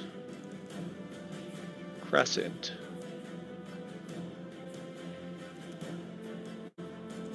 Going to manifest dream in the shape of mental prison on the rider. DC? DC 19 is a intelligence saving throw. It's gonna fail. On a failed save, the target takes 5d10 psychic damage. The area immediately around the target's space appear dangerous in some way. You might cause the target to perceive a whole bunch of stuff. Whatever form the illusion takes, the target can't see or hear anything beyond it, and it is restrained for the spell's duration. The target moved out of the illusion, makes melee attacks through it, or reaches any party part through it. It takes 10d10 psychic damage, and the spell ends. Dream. How do you want to do it?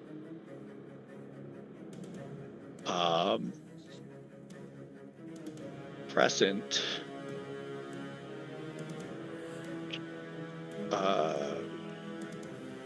reaches, breathes on the shadow, riding this thing, and shatters its physical form. And as the little shard splits to the next creature, snaps out with their jaws and munches it. Wait, no, I want that soul. Wait, does it have its soul when it dies? Can I tell? It didn't die.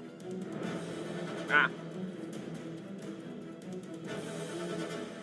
It was just captured in this little mental prison. No longer able to command the nightmares, spirits, and energy around it.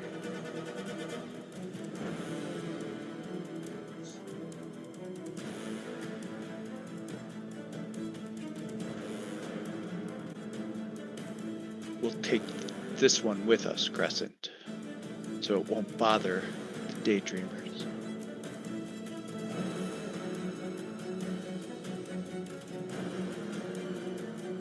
Well, that's quite the nifty trick you got there.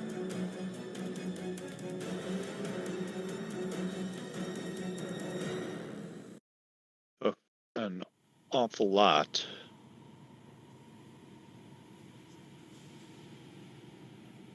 Three, 4, 5, 6. We must hurry. Get through this realm before more of the Vanguard's forces are upon us.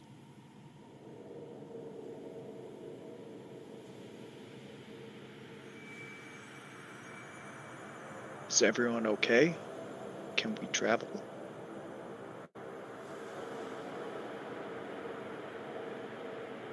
Well, it appears Nemesis can hold her own.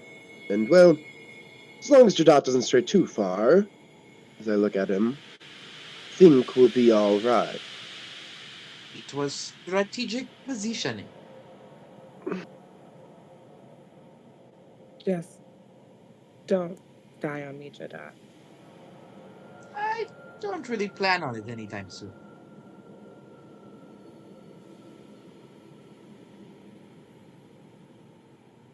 Which way are we going, Dream? Is it this way? And I take my giant sunbeam, which I'm still concentrating on, and point it off in a direction. No, let's take a shortcut through these colors that motions towards all the rents in space-time with the scintillating colors. Should be quite a bit quicker, hopefully safer. And with a sad, pouty face, I take concentration off my sunbeam. Okay.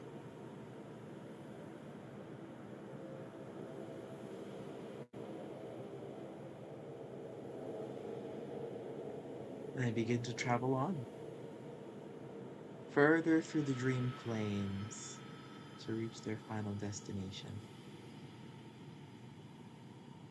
Where that is, I can't say no one knows. But I do say you'll have to wait to find out, as we are going to take a quick break here. Thank you for listening. We'll be back in about 10-ish minutes, give or take. We'll see you. Yay, playtime.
My dear viewers and listeners, we have returned. Lucky for you, just in time for things at the House Matter Ball to really begin to heat up.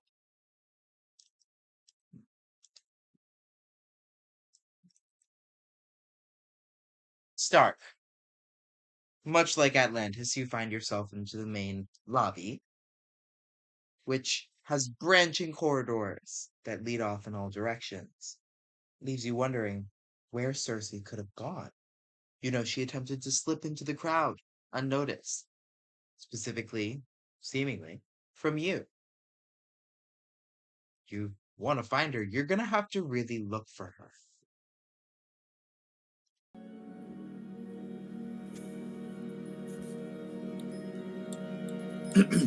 I'm going to contact Victor telepathically.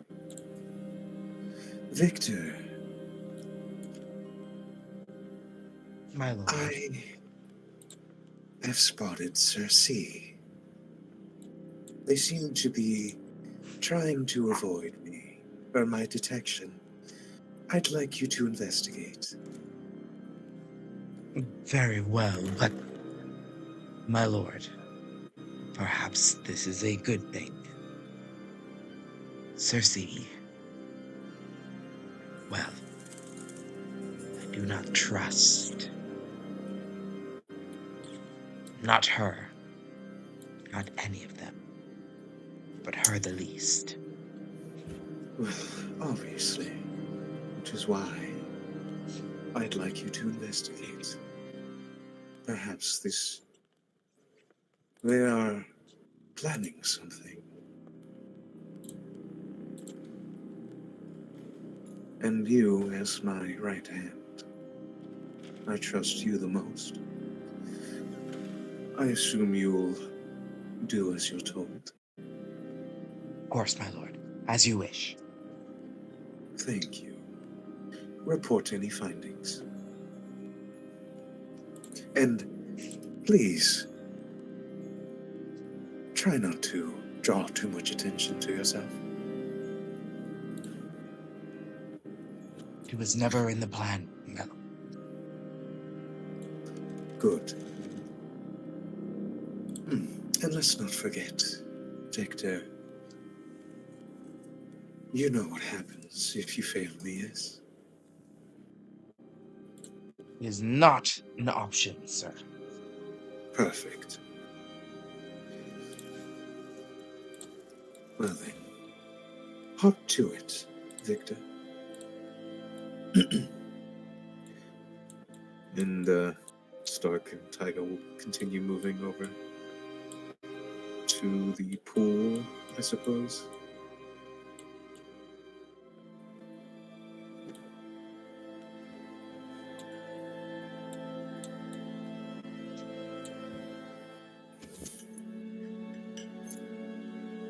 And so that's when I told him to go suck a mollusk and had him promptly beheaded. Oh! I cannot believe the stories you regale us with. King Atlantis? It has been a while since I've been able to talk so freely like this. You're in good company, I assure you. And she laughs. And when the girls are a little slow to laugh themselves, she shoots them a look and they start laughing boisterously. Violet a little longer than the rest, and she turns to her. Shut up, Violet. Wasn't that funny? Oh! We have another visitor. Stark Van Stark! Heinrich himself. And Lana starts waving him over. Atlantis, here you are. You act surprised that this is where I would be. Well, I did mention that this was a blood pool, did I not? Yes, but I suppose pools are still pools. I suppose so. Well, I was actually looking for you. Things have gotten a bit dull at this party, Atlantis. I believe it's time to liven things up. And what do you have in mind, Stark? Well, perhaps I do what I do best. And with that, Stark will step off into the pool of blood. He will sink to the very bottom. And he will summon his blood axe.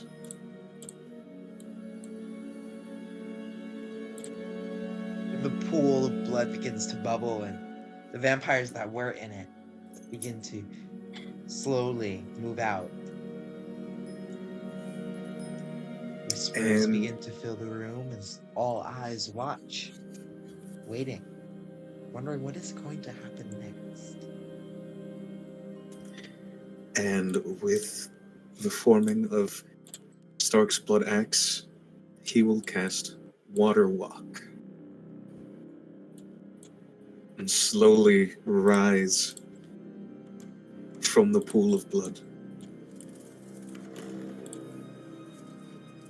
The crimson shining blood axe. This party, it lacks something substantial.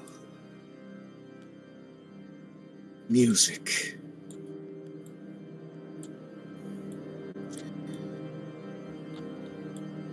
I believe it's time we let loose a little, Atlantis. What do you think? Atlantis grins and he stands up, hands his trident to Naiad, and from who knows where he'll pull out his war gong. I agree. Perfect. And Stark will begin shredding his fucking blood axe. And I shall provide accompanying backup percussion. Okay. Stark, make a performance check with advantage.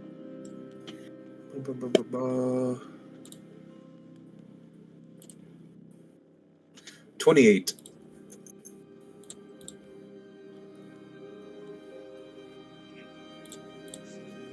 28, very nice.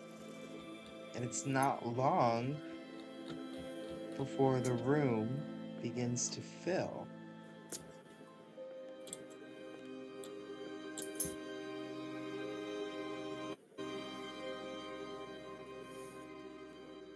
Most of the house has begun to fill into this room, drawn by the absolute massacre happening in the pool. Stark is shredding the gnarliest guitar solo perhaps anyone has ever seen, rivaling maybe even Gloombringer. See, shows a display of how easy his magics come to him, rolling across the surface of the pool of blood as if it were a stage and not a liquid source that anyone else would fall and sink and drown in. Stark's performance is so effortless that it seems to even draw from faces you wouldn't expect.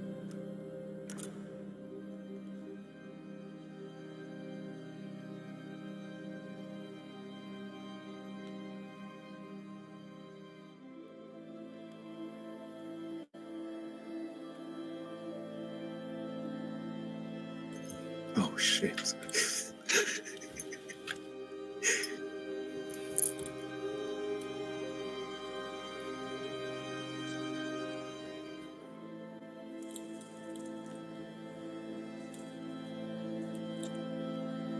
Stark,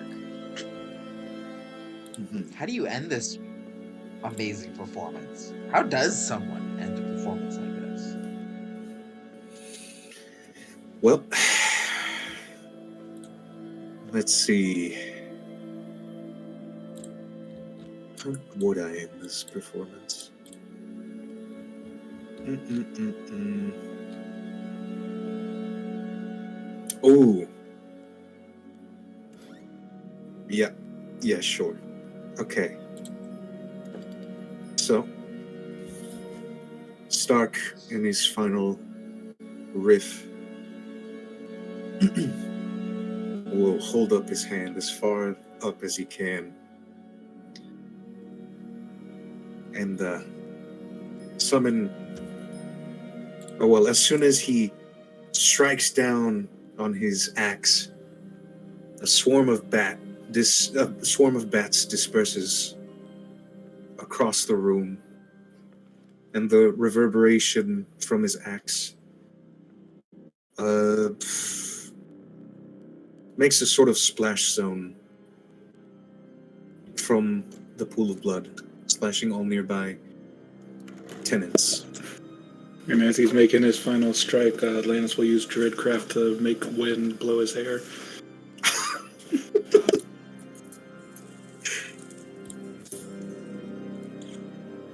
I love it.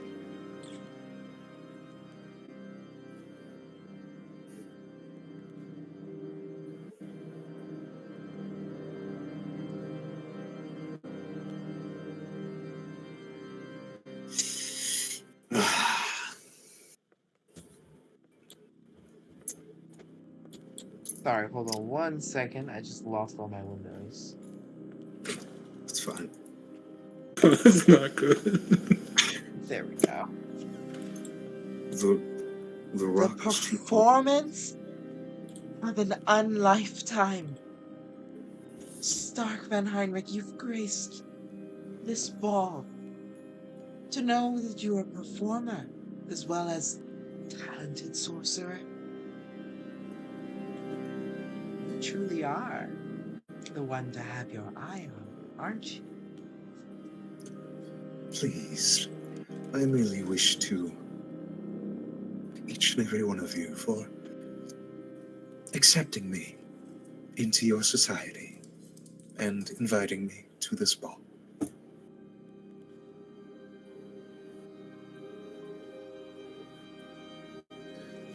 That is the reasoning behind this performance.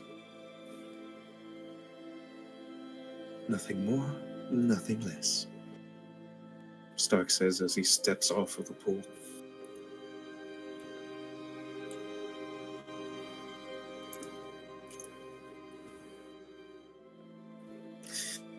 Well, you are quite good at that war gong of yours, Atlantis. Yes, it is. I am a bit rusty, but it was good to play it again. Perhaps we could play more often. Perhaps we could. And then Lance will put away the gong somewhere and get his trident back. Oh my. The room sure seems very full. Most of them are clamoring for your attention.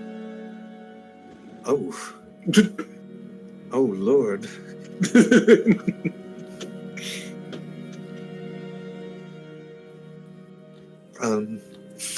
Seems you have fans, Stark.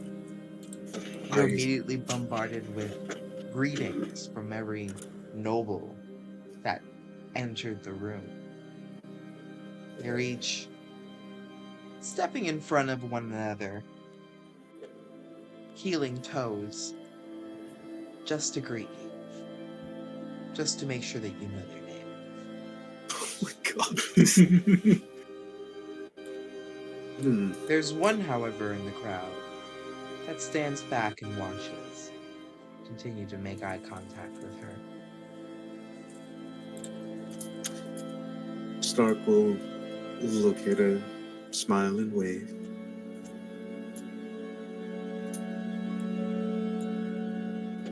Tyga telepathically shows you an image of this same woman leaving that room with Cersei.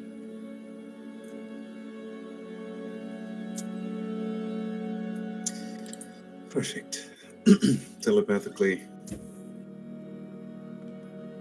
Stark will tell Tyga to send that same image to Victor. And Victor will telepathically send you an image of Cersei on the stairwell in the main lobby. As a door, the front door, bursts open, and another vampire wielding a sword walks in. A man.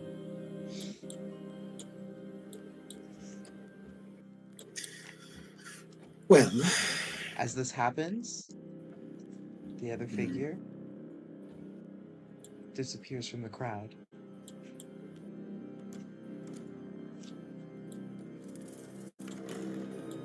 I seem to have gotten myself in a bit of a pickle, Atlantis. There's so many people and I don't have enough hands to greet.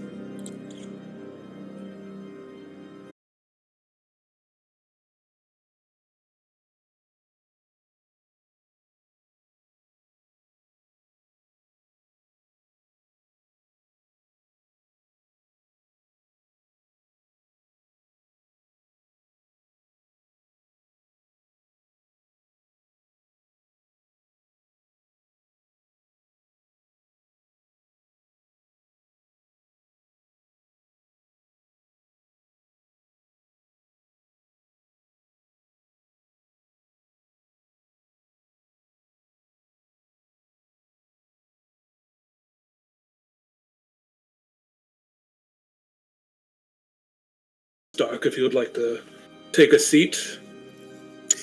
Gladly. Stark.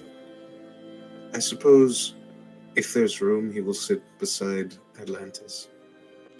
Now,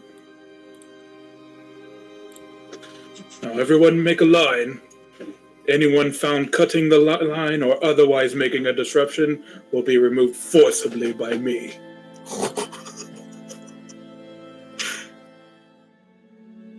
The line begins to form. All the while, Victor is continuously sending you telepathic update every now and then.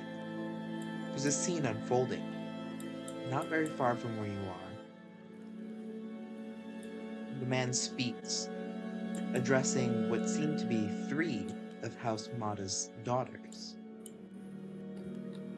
Atop the stairwell are 2 clad in armor, and Cersei hides, seemingly unseen by all of them, at the bottom of the stairs.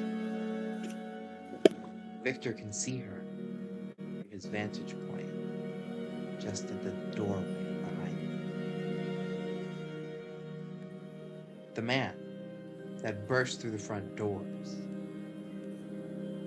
sending them flying across the floor in splinters, stands before them all.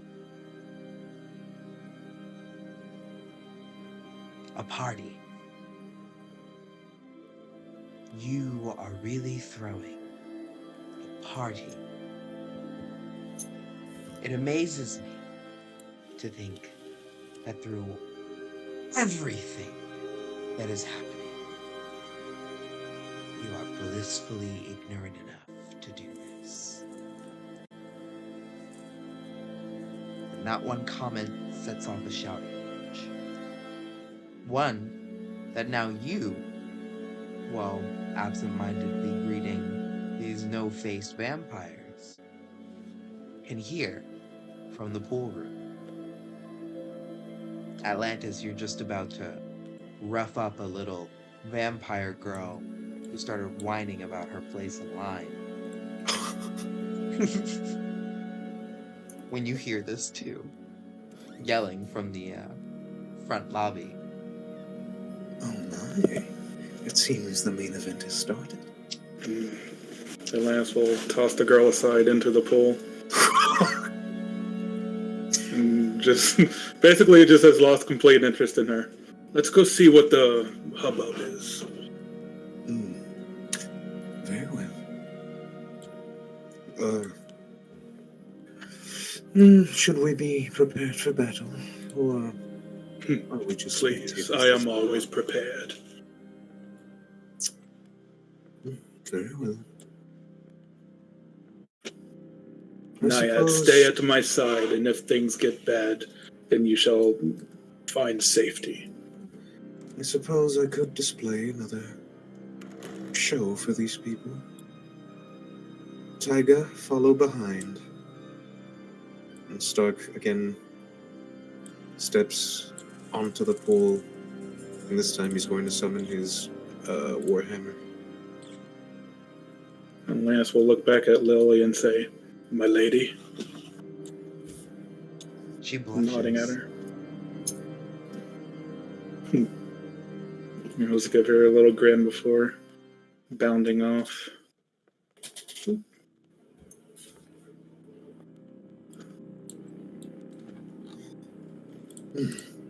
Now we are ready. Okay. When you walk onto the scene, from the top of the stairwell, a woman clad in dark black armor, with a booming voice, intones down at the intruder. You are not welcome here. You know that. There is no reason for you to make a ruckus on the day of our celebration. Our queen, our wise, noble, benevolent, and magnificent queen, has said it is so. And I will make sure that it goes exactly according to her will. Whatever that takes, Kratos. Leave this place. Leave before the problem is where we send your ashes.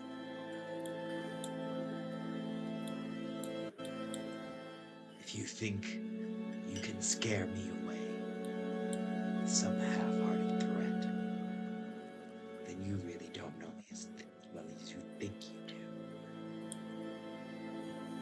I've got something for you, though. You don't want to deal with the problem because you don't think it affects you. I guess I just have to prove you wrong, don't I?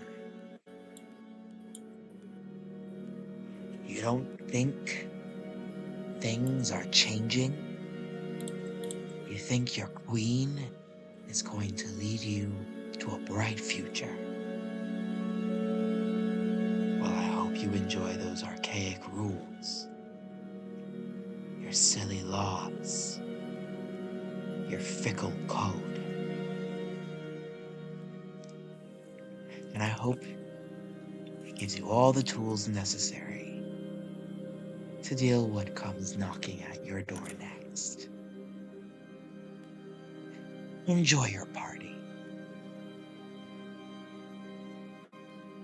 And with that, Kratos, in a warp of black energy, vanishes. He talks way too much. Stark is clapping at this point. My, quite the show. I didn't know you'd brought a clown in for entertainment. From the top of the stairs, the woman looks down at you and you can see that there's another beside her. Both share a look, a side eye, and a sneer down at you.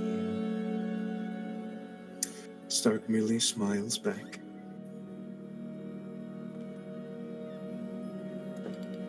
It is like a peasant to gawk at what nobility must deal with. Oh, are you going to take that, Stark? And Lannis whispers. Just because you, Claude, murdered your way to this position does not make you anything close to what I am. You watch the way you speak to me, that high rank. Oh, and what are you exactly? If you do not know the eldest daughter of Mata, you should not even have stepped foot into this manor. The eldest daughter of Mata? Wow.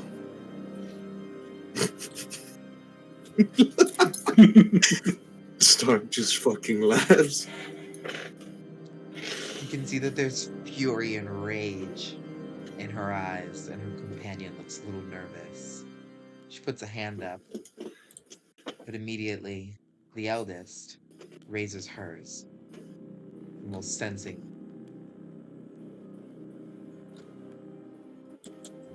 Stark, to test me in my home shows your true colors. Well, you haven't been the most welcoming of, well, proprietors, have you? You stand there praising me when I compliment you on your performances. How rude.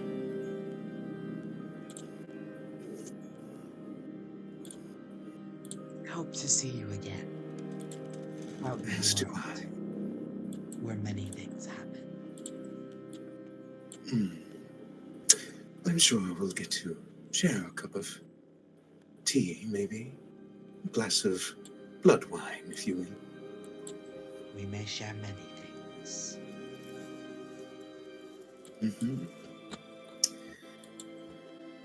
Well, there's a party going on. Enjoy Yes. it. And she turns and slips away, along with the other who nervously flicks after her. Victor sends you a telepathic vision of Cersei watching you. And, sure, why not? Stark will wave at Cersei without looking behind him.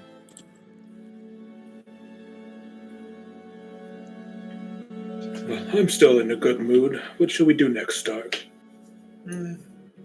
Perhaps Lily would be a better host than her sisters.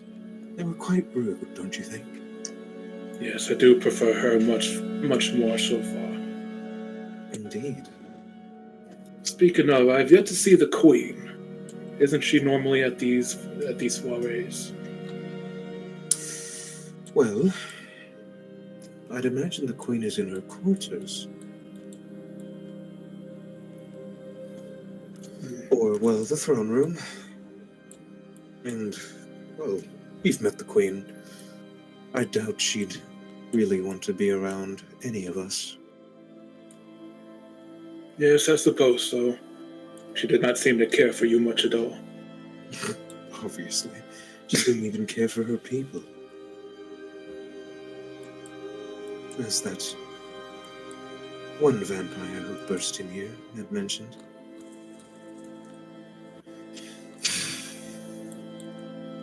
Well, I still have people to greet, I suppose. Shall we head back? Yes, let us. And we shall return. Yeah. And if that girl in the pool is still there, Stark will help her out of the pool.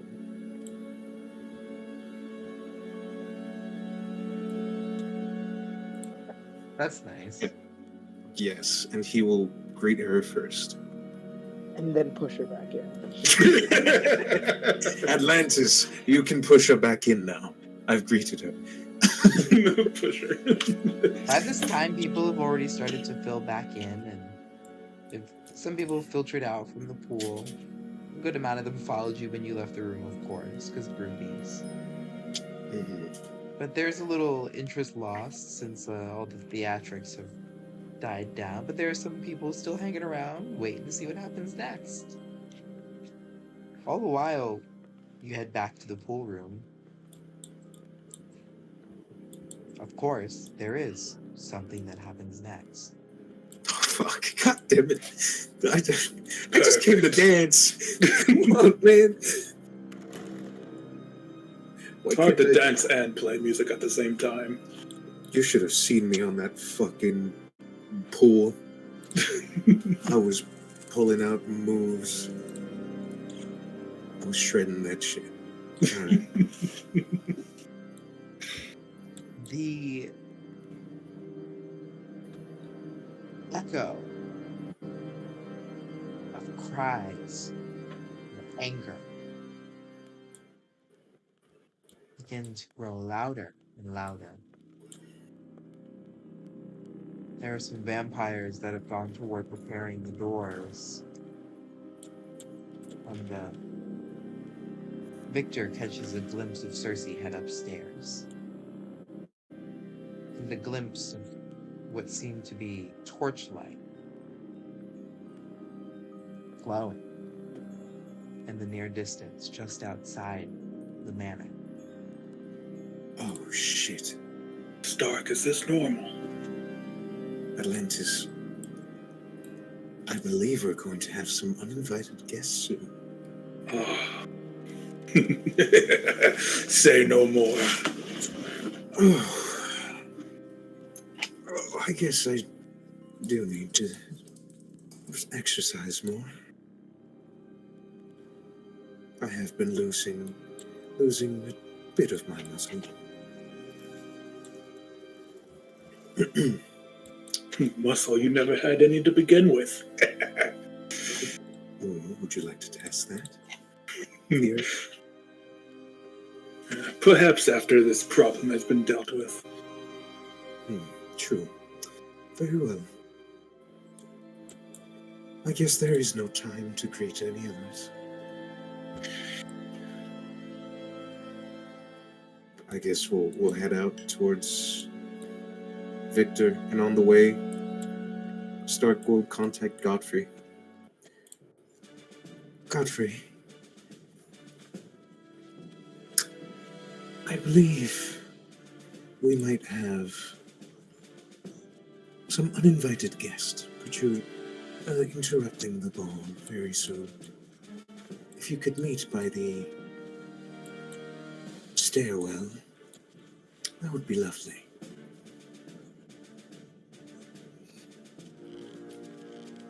And in an instant, Godfrey by your side. Is this a call to action, my lord?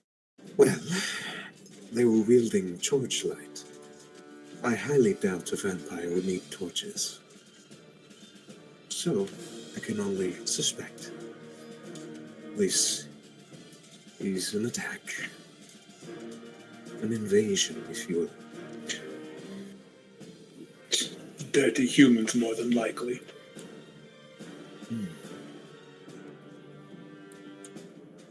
Why would humans get the gall to attack a vampire house?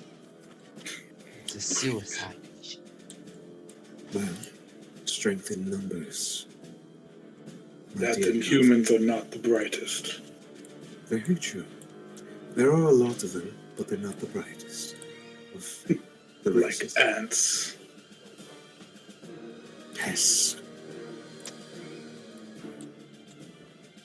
But they do have their uses, I suppose.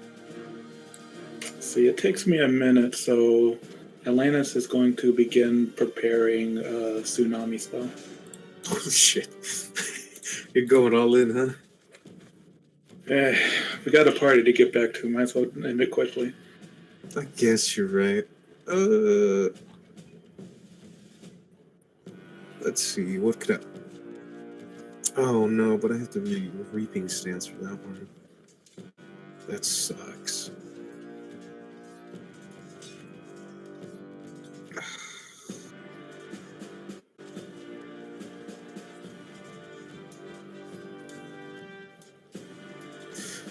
You know what? Sure, why not? I'll do the same.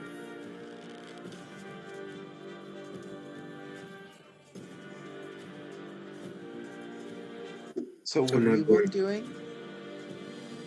Uh, Atlantis is doing tsunami spell. Preparing and holding. Yep. Because it takes a minute to cast. Uh,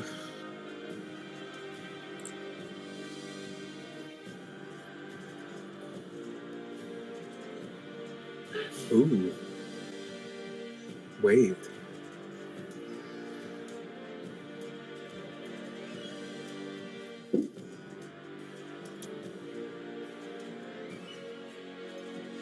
Ooh. Okay, should I do a damaging one or?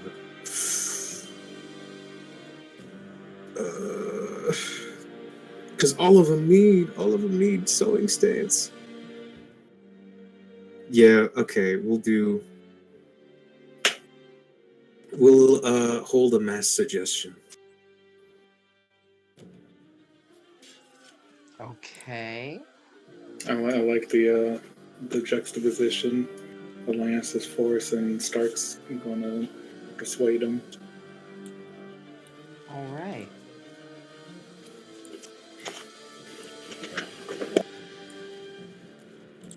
As the torchlight grows closer and you begin to cast your spells, first, a few torches break through windows, land in some of the rooms, and begin to catch fire.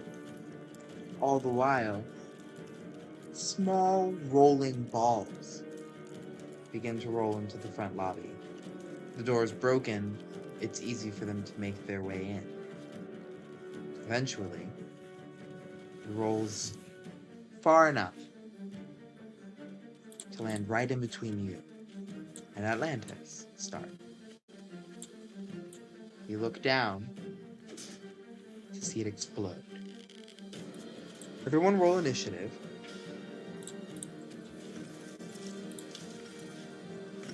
The fire 22. will be spreading throughout the mansion.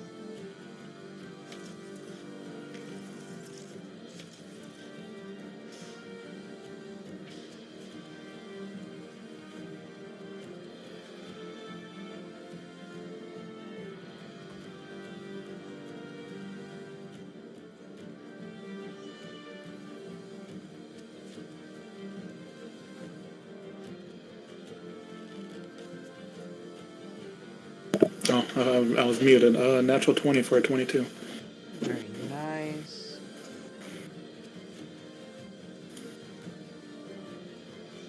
Also, the D&D Beyond dice is lagging real bad, so I'll just use my real dice.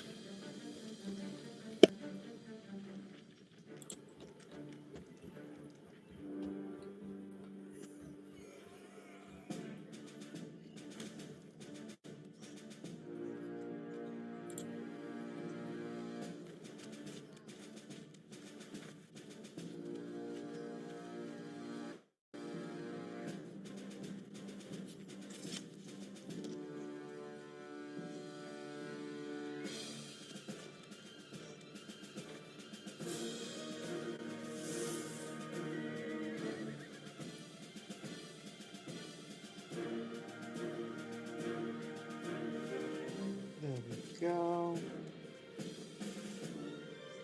And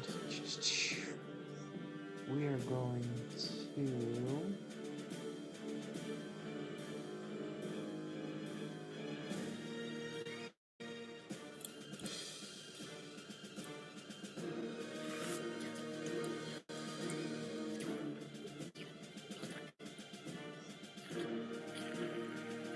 Frisk, would you also roll for me?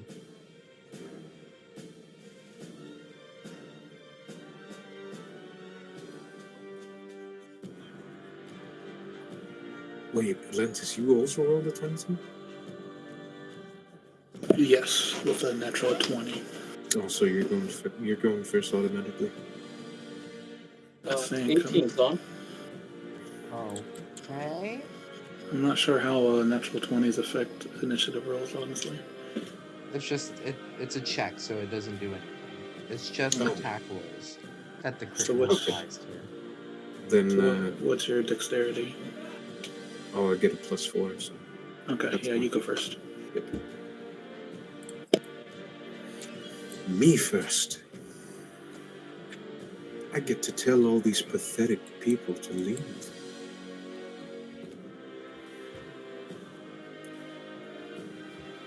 And if they don't, then they suffer a fucking tsunami.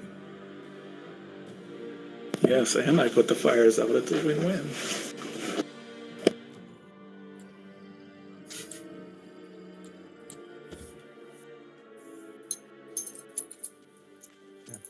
Okay, just grab your tokens.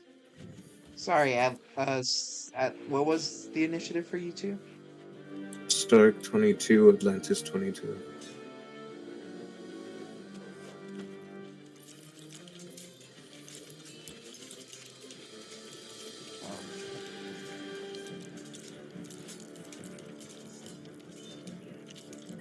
Very good. Me big.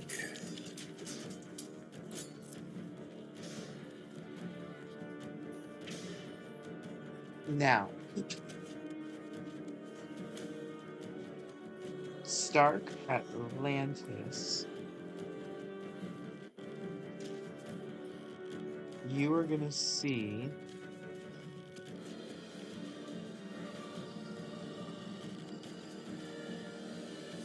the mob run forward into this area.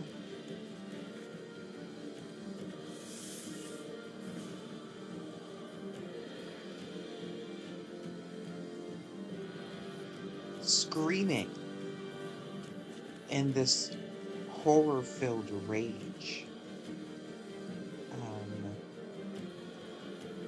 Mindlessly taking all the damage from running through and standing in flames as some of them stop to attack the vampires standing in the doorway.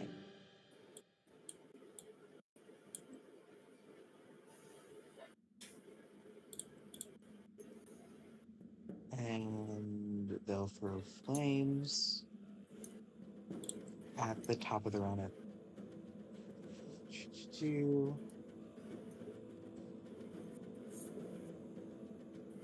we'll just do D.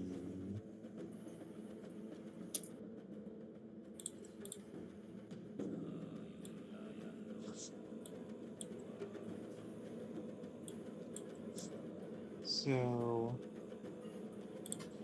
these flames spread and they throw flames here, and here.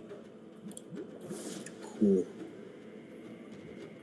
So the damage from the first dex save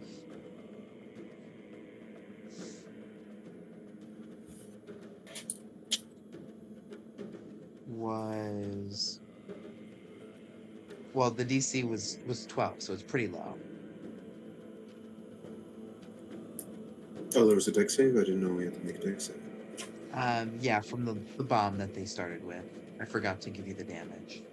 The dex save was only 12. It was Atlantis, Naiad, Stark, and Taiga. Mm-hmm. And we'll kill these little civilian guys. Lannis fails. Let me roll for Naiad. Stark saves, and so does Taiga. Okay, half damage of 9 fire. And then now Atlantis and Godfrey, you both need to make another deck save. Naiad passed. Godfrey passed.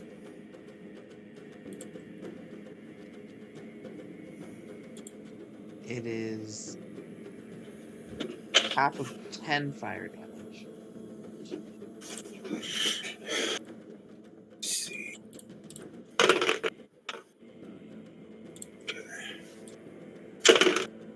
Don't forget to make your con saves.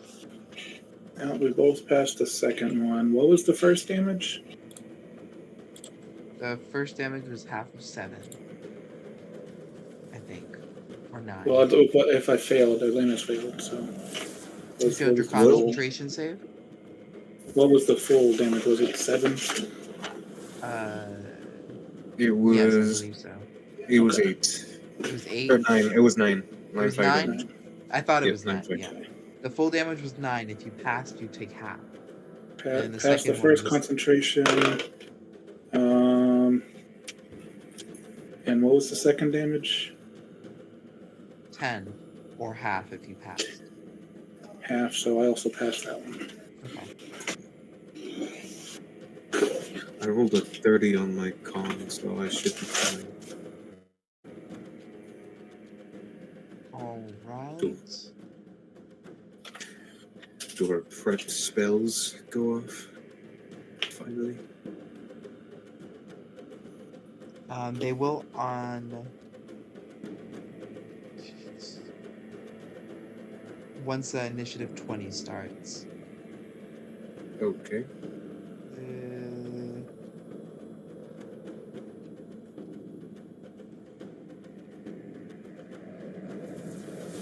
And I think that's all the fire. And then that will go down to your prepped actions.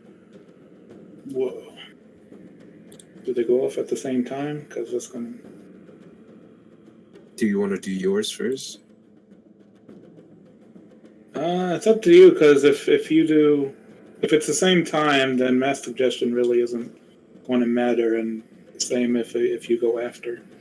So if you want to go first, that's fine. Sure.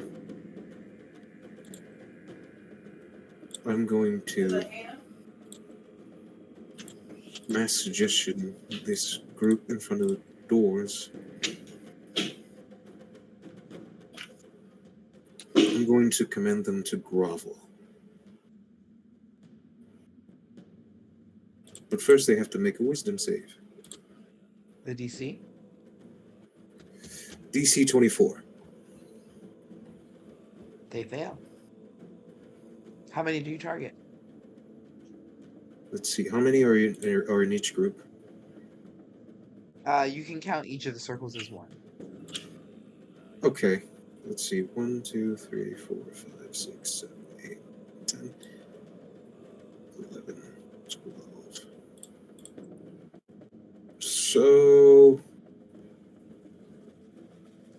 all of the ones inside the doorway and 2 that are outside, just by the doorway. Okay. I'm commanding them all to grovel.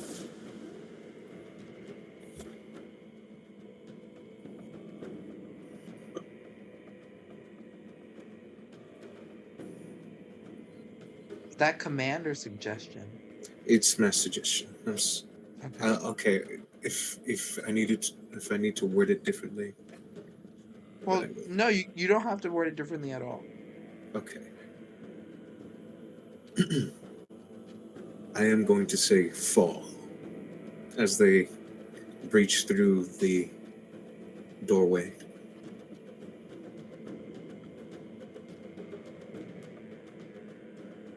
And half of the crowd just collapses unconscious.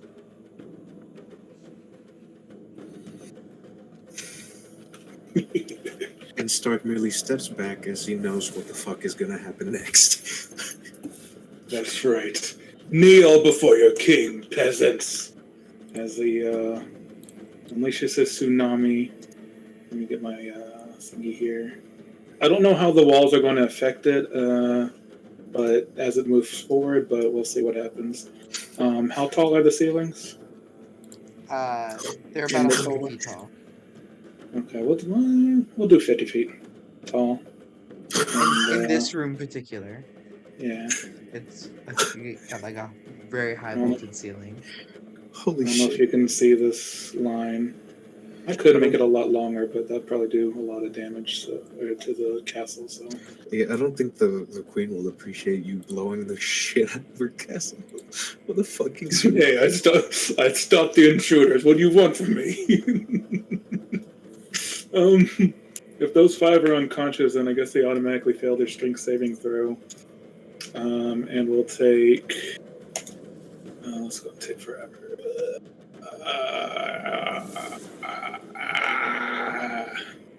It is lagging so fucking bad. I'm waiting for it to roll. I might need to close and reopen it. Just waiting. 31 damage on those 5. That's, I think, bludgeoning. Let me double check. Yes, 31 bludgeoning damage on those 5 groups. 31 drowning damage. As the wall of water shoots up from the floor as soon as Atlantis points his trident at it. And Just blows fucking the straight up crowd kill him. back, sending them flying. And the good news is it's going to move forward on my turn. Whee! That's it for the spell for now.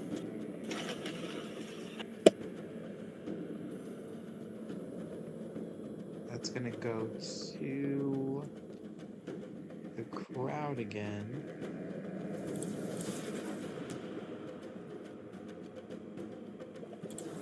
What happens if they try to move through the tsunami? The what? They'll have to make a save and also take damage if they fail. They're all gonna mob the vampires in this room and kill them. Because you'll see them.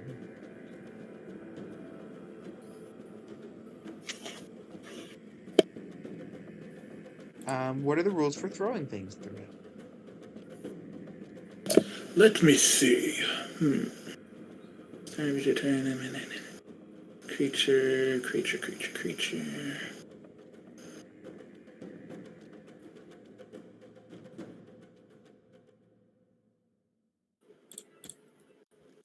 Huge. Creature at the end of the turn. Okay. It doesn't say anything specifically about objects, just that huge and smaller creatures have to make the strength saving throw or they'll be trapped in it.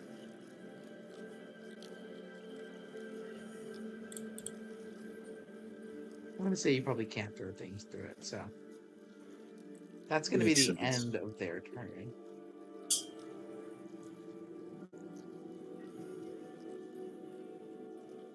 It's gonna go to Chris. Your character has been tailing Berserk Manifeet for quite some time. This is an instance that you see fit to intervene. There are things unseen by the party inside, things that they don't know yet, that leave them in true danger.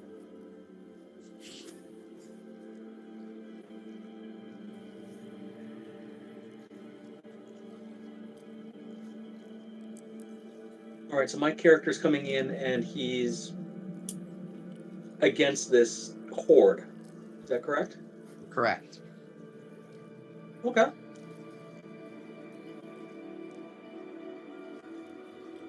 Okay.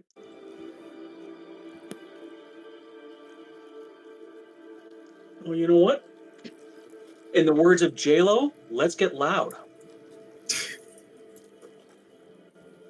I'm going to start God, off. I'm screaming. 9th level time stop. Damn. All right, that's a 1d4. Not bad. 1d4 plus 1 is 4. Didn't plan on getting that high, but okay. For my first thingy, I'm going to use my Dragon Heart, the Ascendant function, specifically the part of when you cast a spell at first level or higher, while holding this focus, you can treat the spell as if it was cast using a 9th level spell slot. So, I'm going to do a 9th level spiritual weapon for turn 1. I got 3 more. Oh, I got to burn that first level spell slot. Then at 8th level, I'm going to do Spirit Guardians. 2.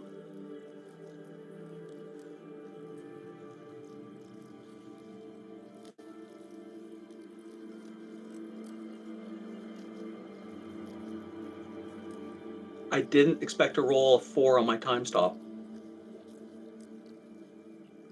Isn't it like 5 because it's 1d4 plus something? It's 1d4 plus 1, so I rolled a 3, so I get 4 Oh, I turns. see. I see. I've used 2.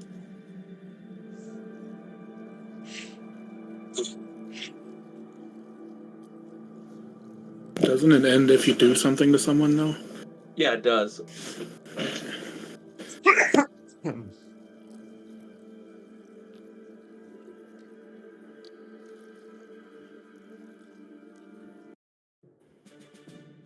Ooh, what's... No, not that one.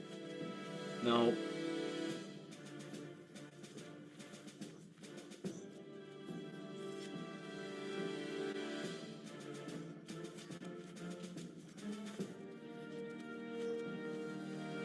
Alright, I'm going to also pop a Guardian of Faith.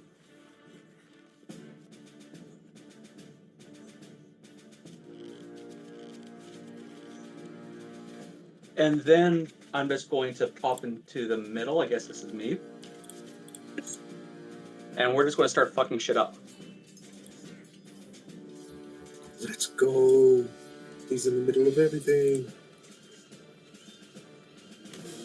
And this figure crashes down in brilliant ruby light directly into the mob. Alright, so a bunch of these new friends are now in the range of my spiritual guardians. So, everyone within 15 feet, 5-foot squares. Oh, I got pretty much everybody here, except for those couple at the end. All have to make a Wisdom 20 save.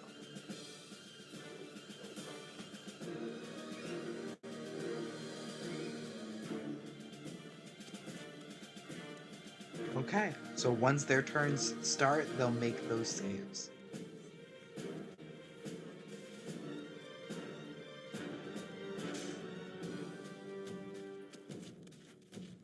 When the creature enters the area for the first time or starts their turn there.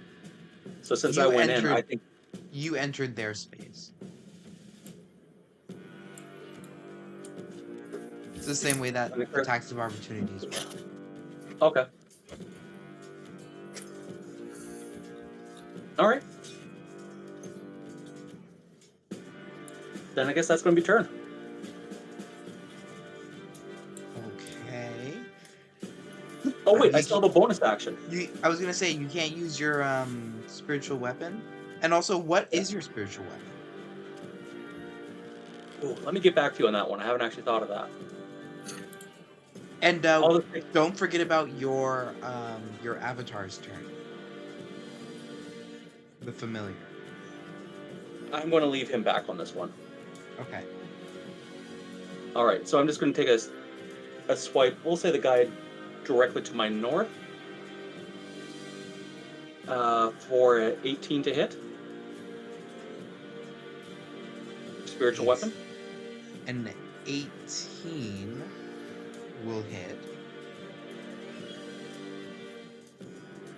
And then that's 20 spiritual weapon to him. What is that, divine damage or something? Radiant? Force. 20 force. Go ahead, Brent. mark them.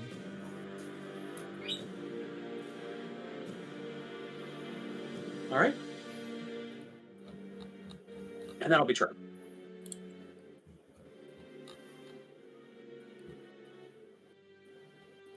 And end of yours, it's theirs, so you can give them Spirit Guardian damage. All right, so they have to make a Wisdom 20 save. And we'll just use the damage that I rolled before. That only seems fair. And that's 48 damage.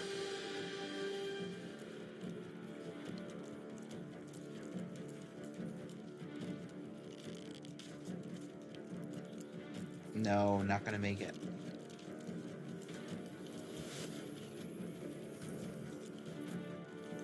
All right, so that's 48 damage to all the friends, effectively, but the ones I think in the very, very back.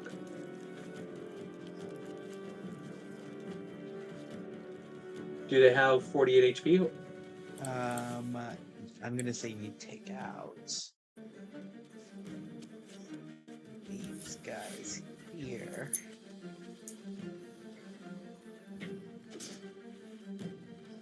Oops.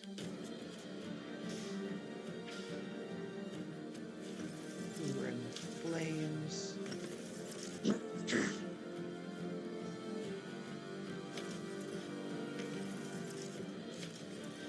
And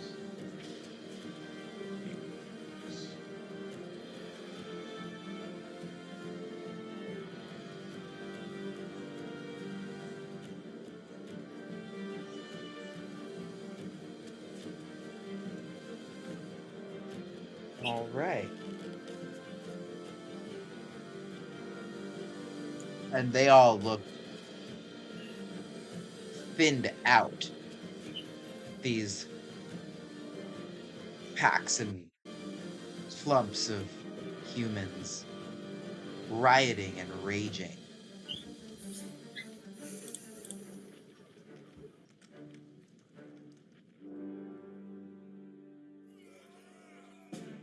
It is going to be their turn. And you can take an attack of opportunity as they continue to move forward around you.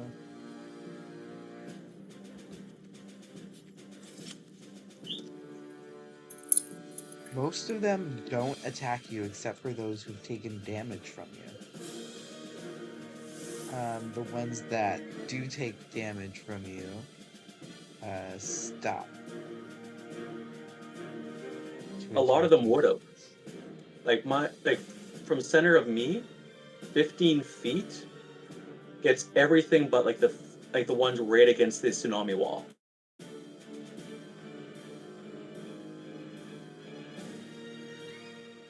Yeah, we're gonna make some saves here.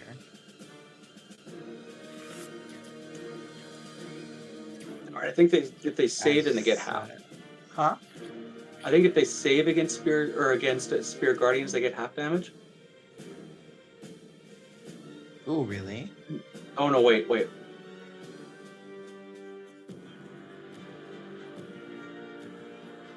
No. Okay. So 7 saves here. 13's gonna fail. 19's gonna pass or fail. Fail. Wisdom 20. 20. 3. How many was that? I think 3 saves. We got 2 more left. Crit. And another crit with a crit fail. Okay. So that's 3 of them getting past you with no damage, the rest stopping. So we're gonna have a little bit more difficulty. cluster here. All right, and then on one of those who moves around me, I'll take an attack of opportunity.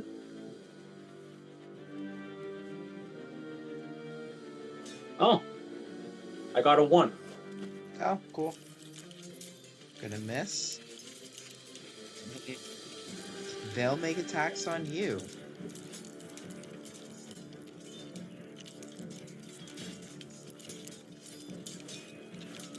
What is your AC?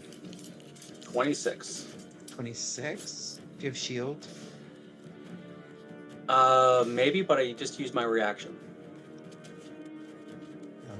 Okay, 26. Okay. So 17 is my number.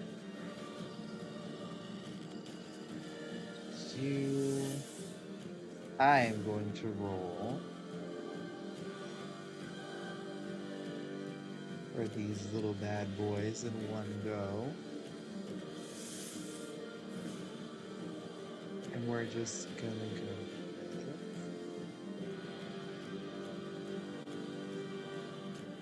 As the mob turns and collapses on you. Bladed clubs and pommel stakes.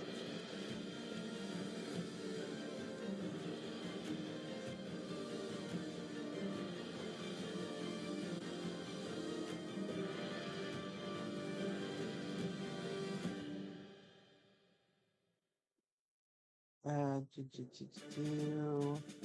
gonna be 1, 2, 3.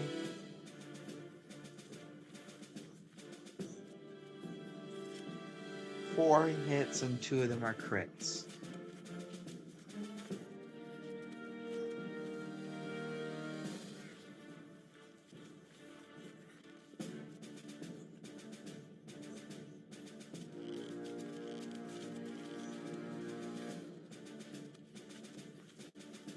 Eight slashing. Plus another 9. 17.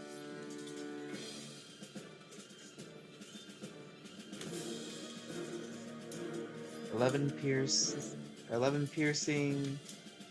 28. Plus another 8. 36. Then for the crits,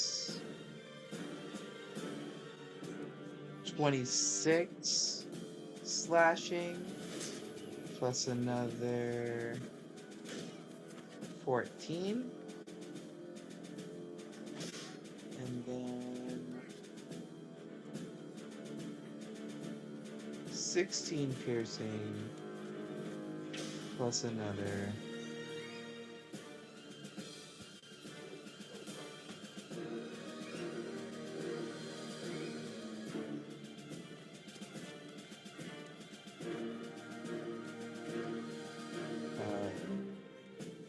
10.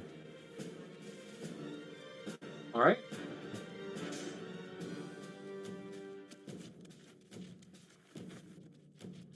And that will be the end of the mob's turn. That was initiative 10, because that was after Chimera. It's gonna go back to 30 where they do it again.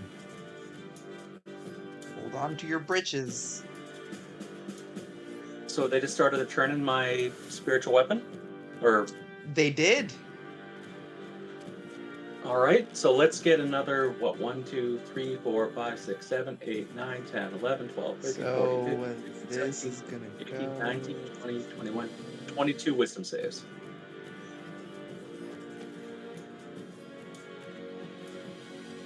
and the DC is 20.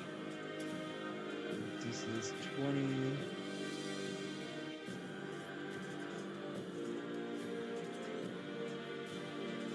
And 18.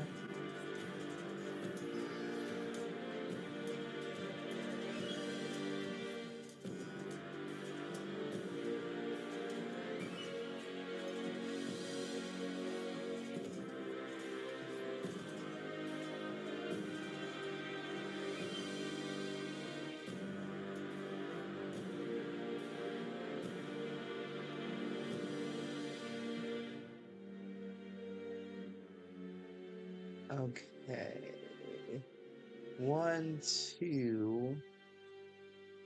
Saves. 2. Just 2.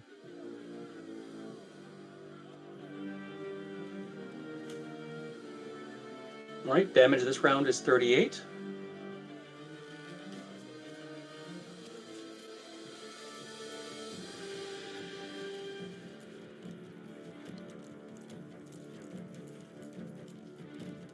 And it's everyone within 5 feet, right?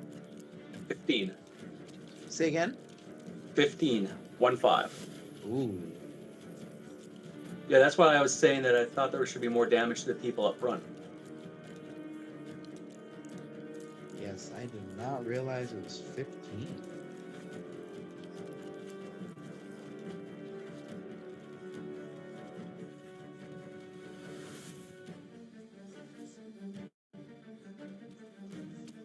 Yeah, so I'm thinking like everyone in this pocket here who moved up should also be, they'd be in scope for that first hit as well as this one.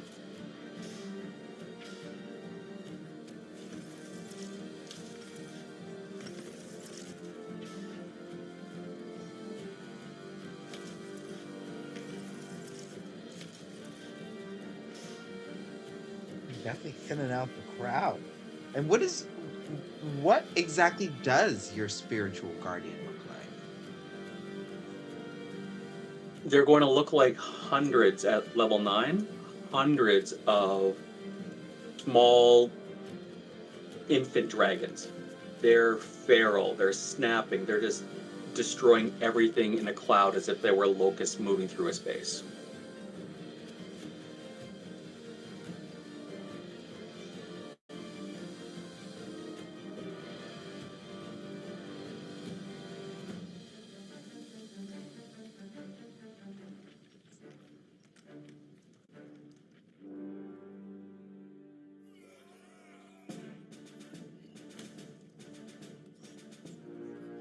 All right.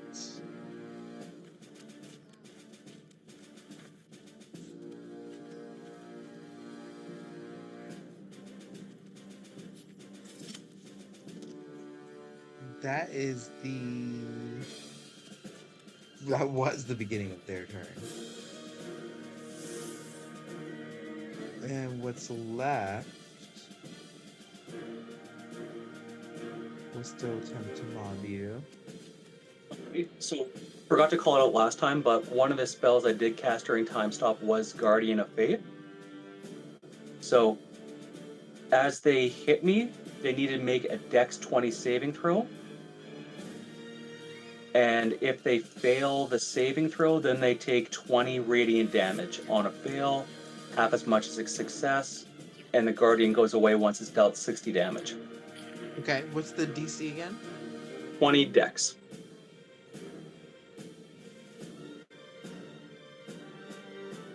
So it's a fail. That's another fail. How much damage does it deal each time? 20. And how much damage can it deal in its lifetime? 60. Okay. And that's another fail. And it'll kill 3 of them with that damage.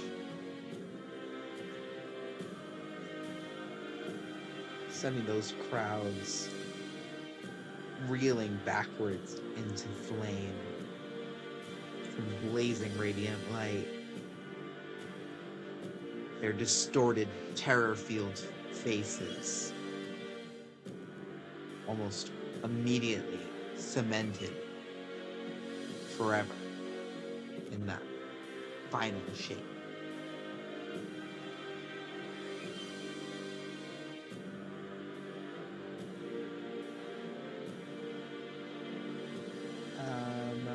That's gonna go to Stark. All of these motherfuckers need to roll me an intelligence saving throw.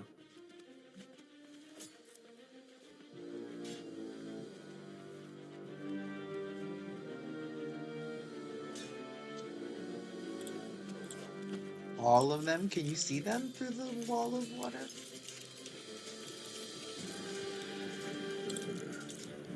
Does it say anything about obscuring?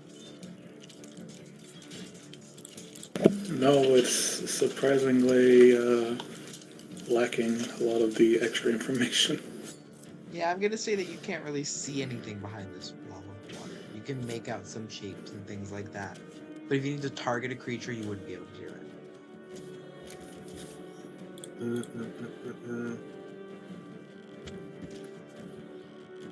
It's not a specifically targeting spell. Okay. What is the spell? Synaptic static.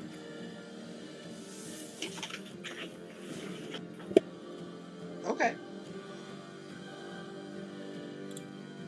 Yes, so all of them need to make me an intelligence saving. Fail. What's the DC? 24. Yeah, they all fail. Okay. They all take 30 psychic damage. And fall to the ground. The ones that have been already moved up towards the wall of water. Okay, so all that survived. Now subtract a d6 to all attacks and ability checks, and Constitution saving throws to maintain concentration if they were to cast a spell.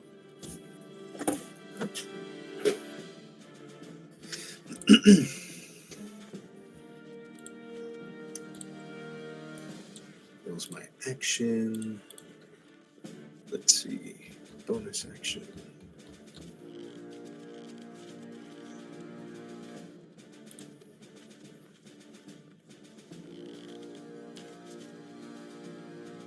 Do I have twin spell? I think I have twin spell. I do have twin spell.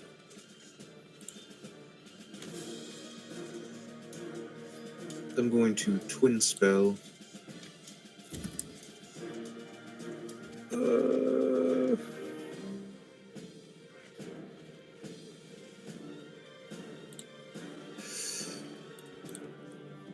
This group of people right in front of me need to make a con save. The mob. Yep, the mob. The mob. Excuse me.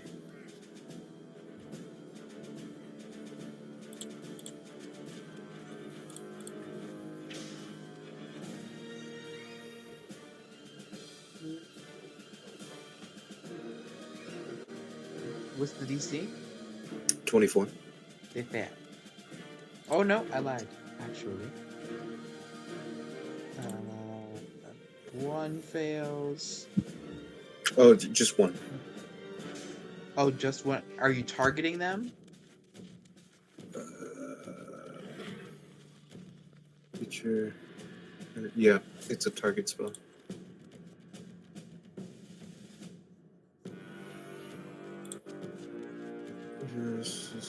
Choice.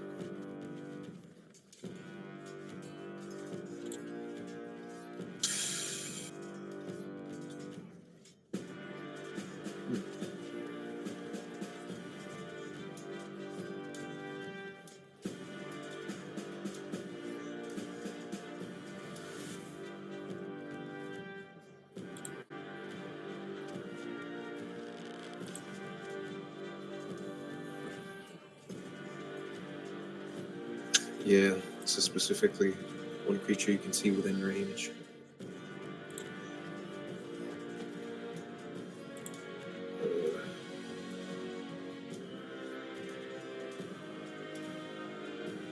And I can't do wound either because that one's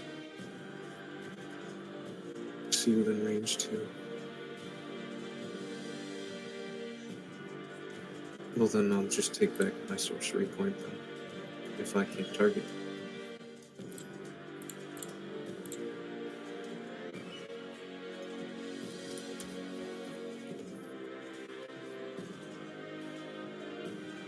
Oh.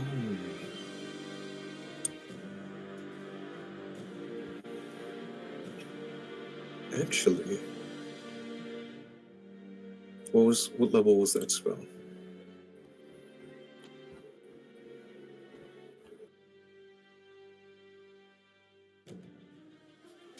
Fifth. Sure, why not? Instead of that, we'll do another one. 5. Oh. Yeah. Equals target signature. One spell. Oh, never mind. Never mind. I can't do anything. It's okay. Mhm. Sometimes Really? you do the other things. Sometimes you should just let your king handle things. There's not much left to handle. Well, it's not my fault. You were too slow, my king. I'm sorry. Wow, the disrespect.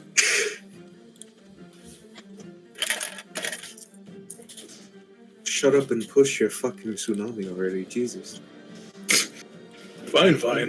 I think it is your turn.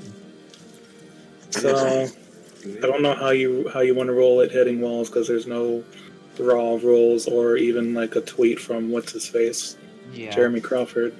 But basically, it's moving 50 feet, which takes it all the way off the map, and everyone, including Chris, needs to make a strength saving throw. I can't control who it doesn't hit. So. Oh my god! You don't have a fucking careful spell? No. Damn. When has Atlantis ever been careful?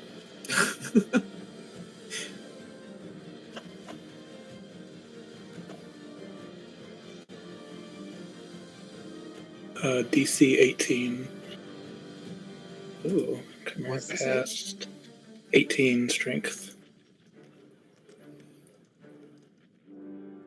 Let's see. Okay.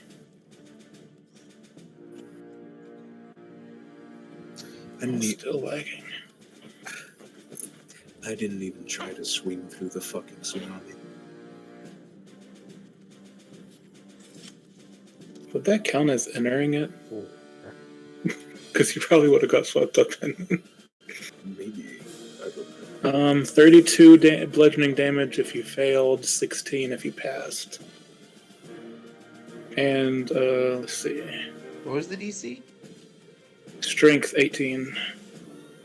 Only one of them passed, so only one group survives. And I won't even say it's a group, because they barely survive with any of their life. It's just one maddened as the commotion dies down and the tsunami puts out a good portion of the flames, mainly just in this front hallway, but a good sign in general. As there's just this one absolutely crazed common person who has taken the beating of their lifetime, who should already be dead, who is basically a walking corpse, but still fueled by what seems to be pure terror. Until finally, they shriek in the most piteous moan, and their face contorts into a terrible shape. Their jaw dropping down to their collarbone. Their eyes rolling so far back into their head that the blood vessels strain into bleed. The tears that accompany their screams are meshed now with blood. Naiad, I don't want to look at this anymore. Could you take care of it, please? Put it out of its misery, for God's sake.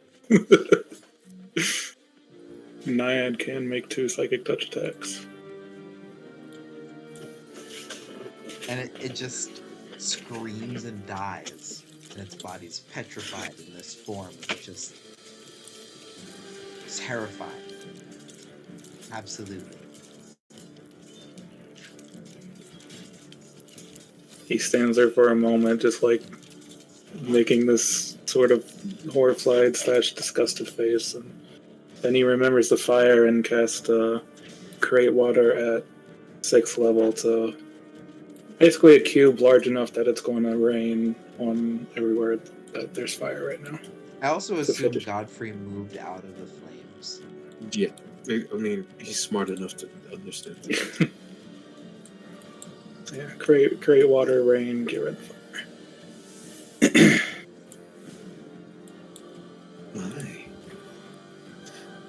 My children didn't even have to participate. Yes, that was surprisingly disappointing. Oh well, perhaps next time. Apologies, Tiger, Victor, Godfrey. It seems I indulged in all the fun. Oh, maybe not. Does a 36 hit you, Star? Good lord. It does. This is more like it.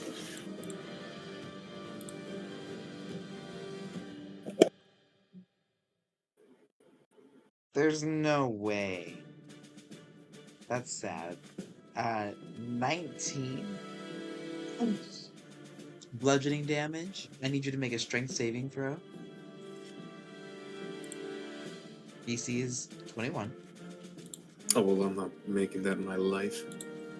You are pushed 10 feet as the bodies of these fear-scorched creatures begin to form into a shambling mound.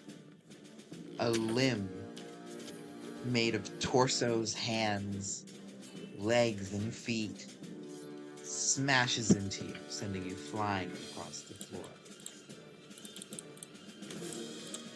Oh, my. And that is where we're going to end tonight's session.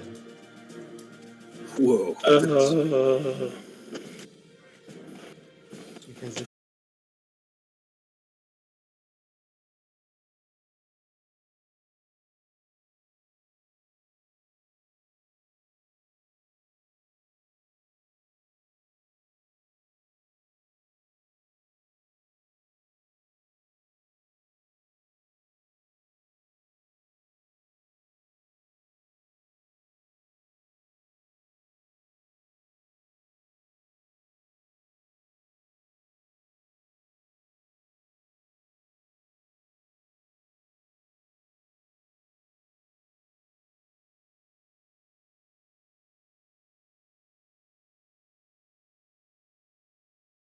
A save against my spiritual or my spirit guardians. okay, Which sure. guy? We can do that. It's a wisdom save. Wisdom 20. Isn't that the We'll guy I fail. just killed?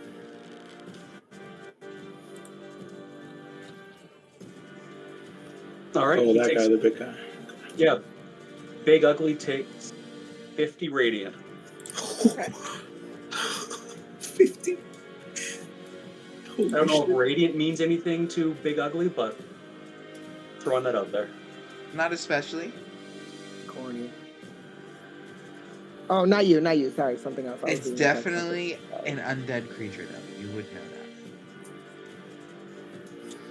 that. All right. I feel good with that passive 50 damage. Yeah, pretty nice. Not pretty nice. bad. Not bad. I'll vote Chimera because that time step is awesome. It is. There's a reason clerics don't get access to it normally. What's your vote? I was just gonna say that's my vote for the name of the episode is a cleric with time stop? Question mark. Question mark exclamation point. Chimera, who's your vote?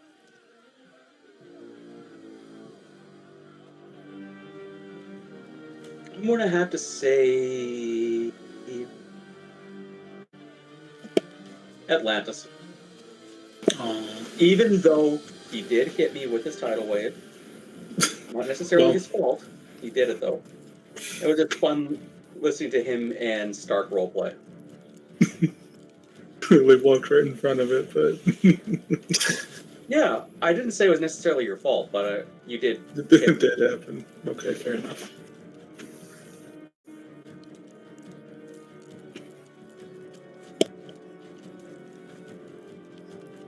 Well, I already voted, so who's next? Nemesis.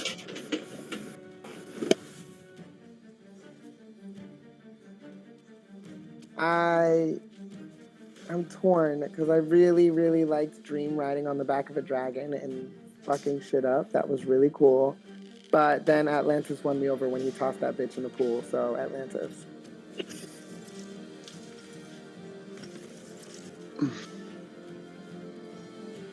Stark. Oh God, it was me. Jeez. Hi, me. Jeez. Since when does my input matter? Let's see. This is a tough one.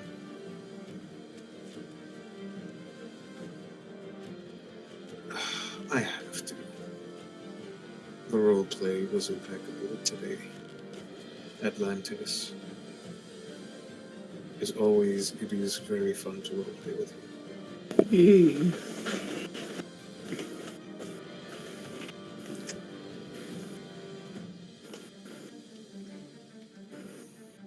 Gloombringer.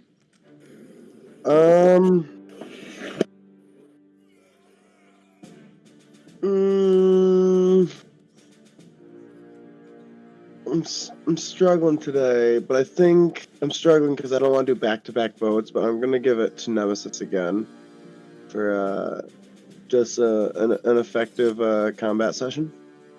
Is all. Nothing big. Dream. Thank you.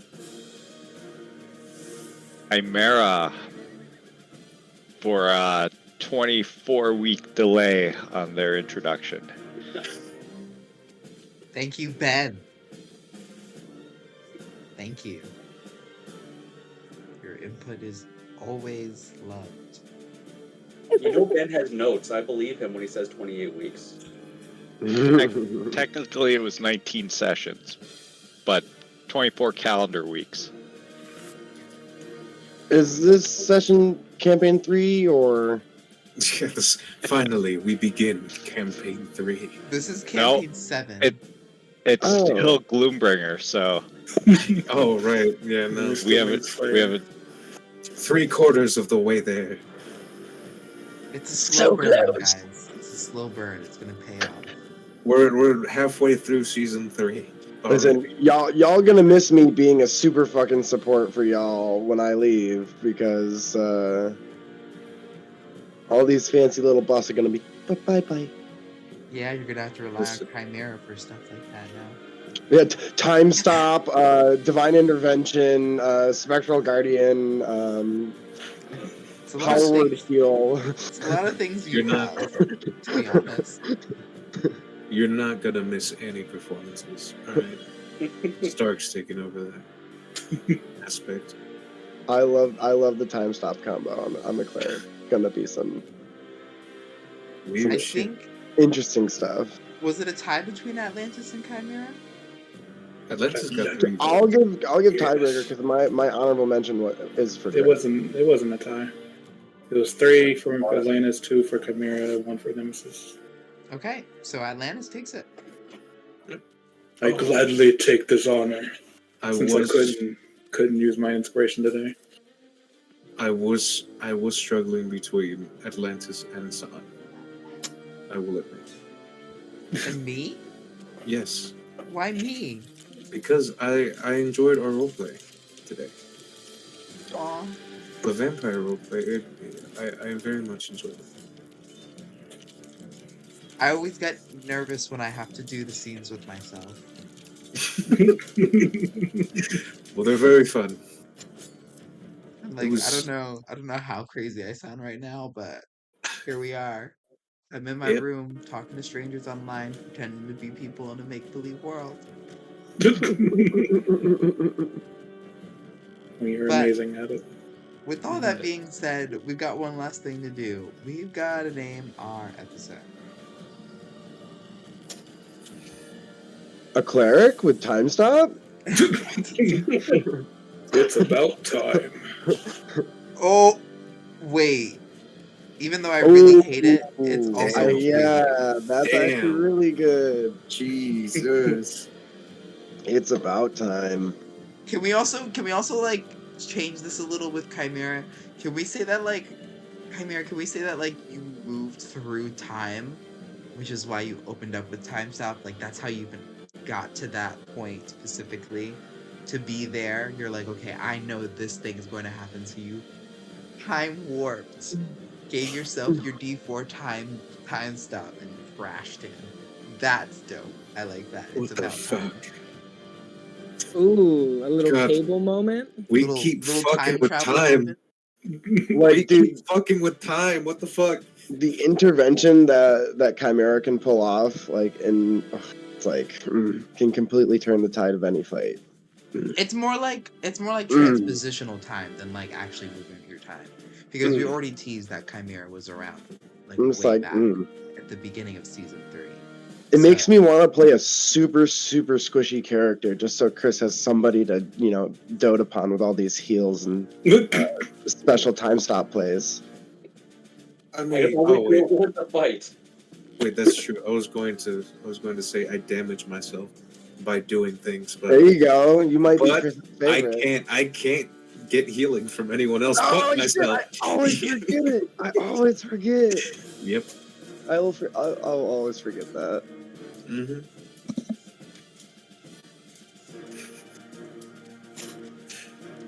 God. That we voted. We have episode name. Perfect. Yep, I'm just throwing it up in the chat right now. And I gotta say, I am pretty excited myself.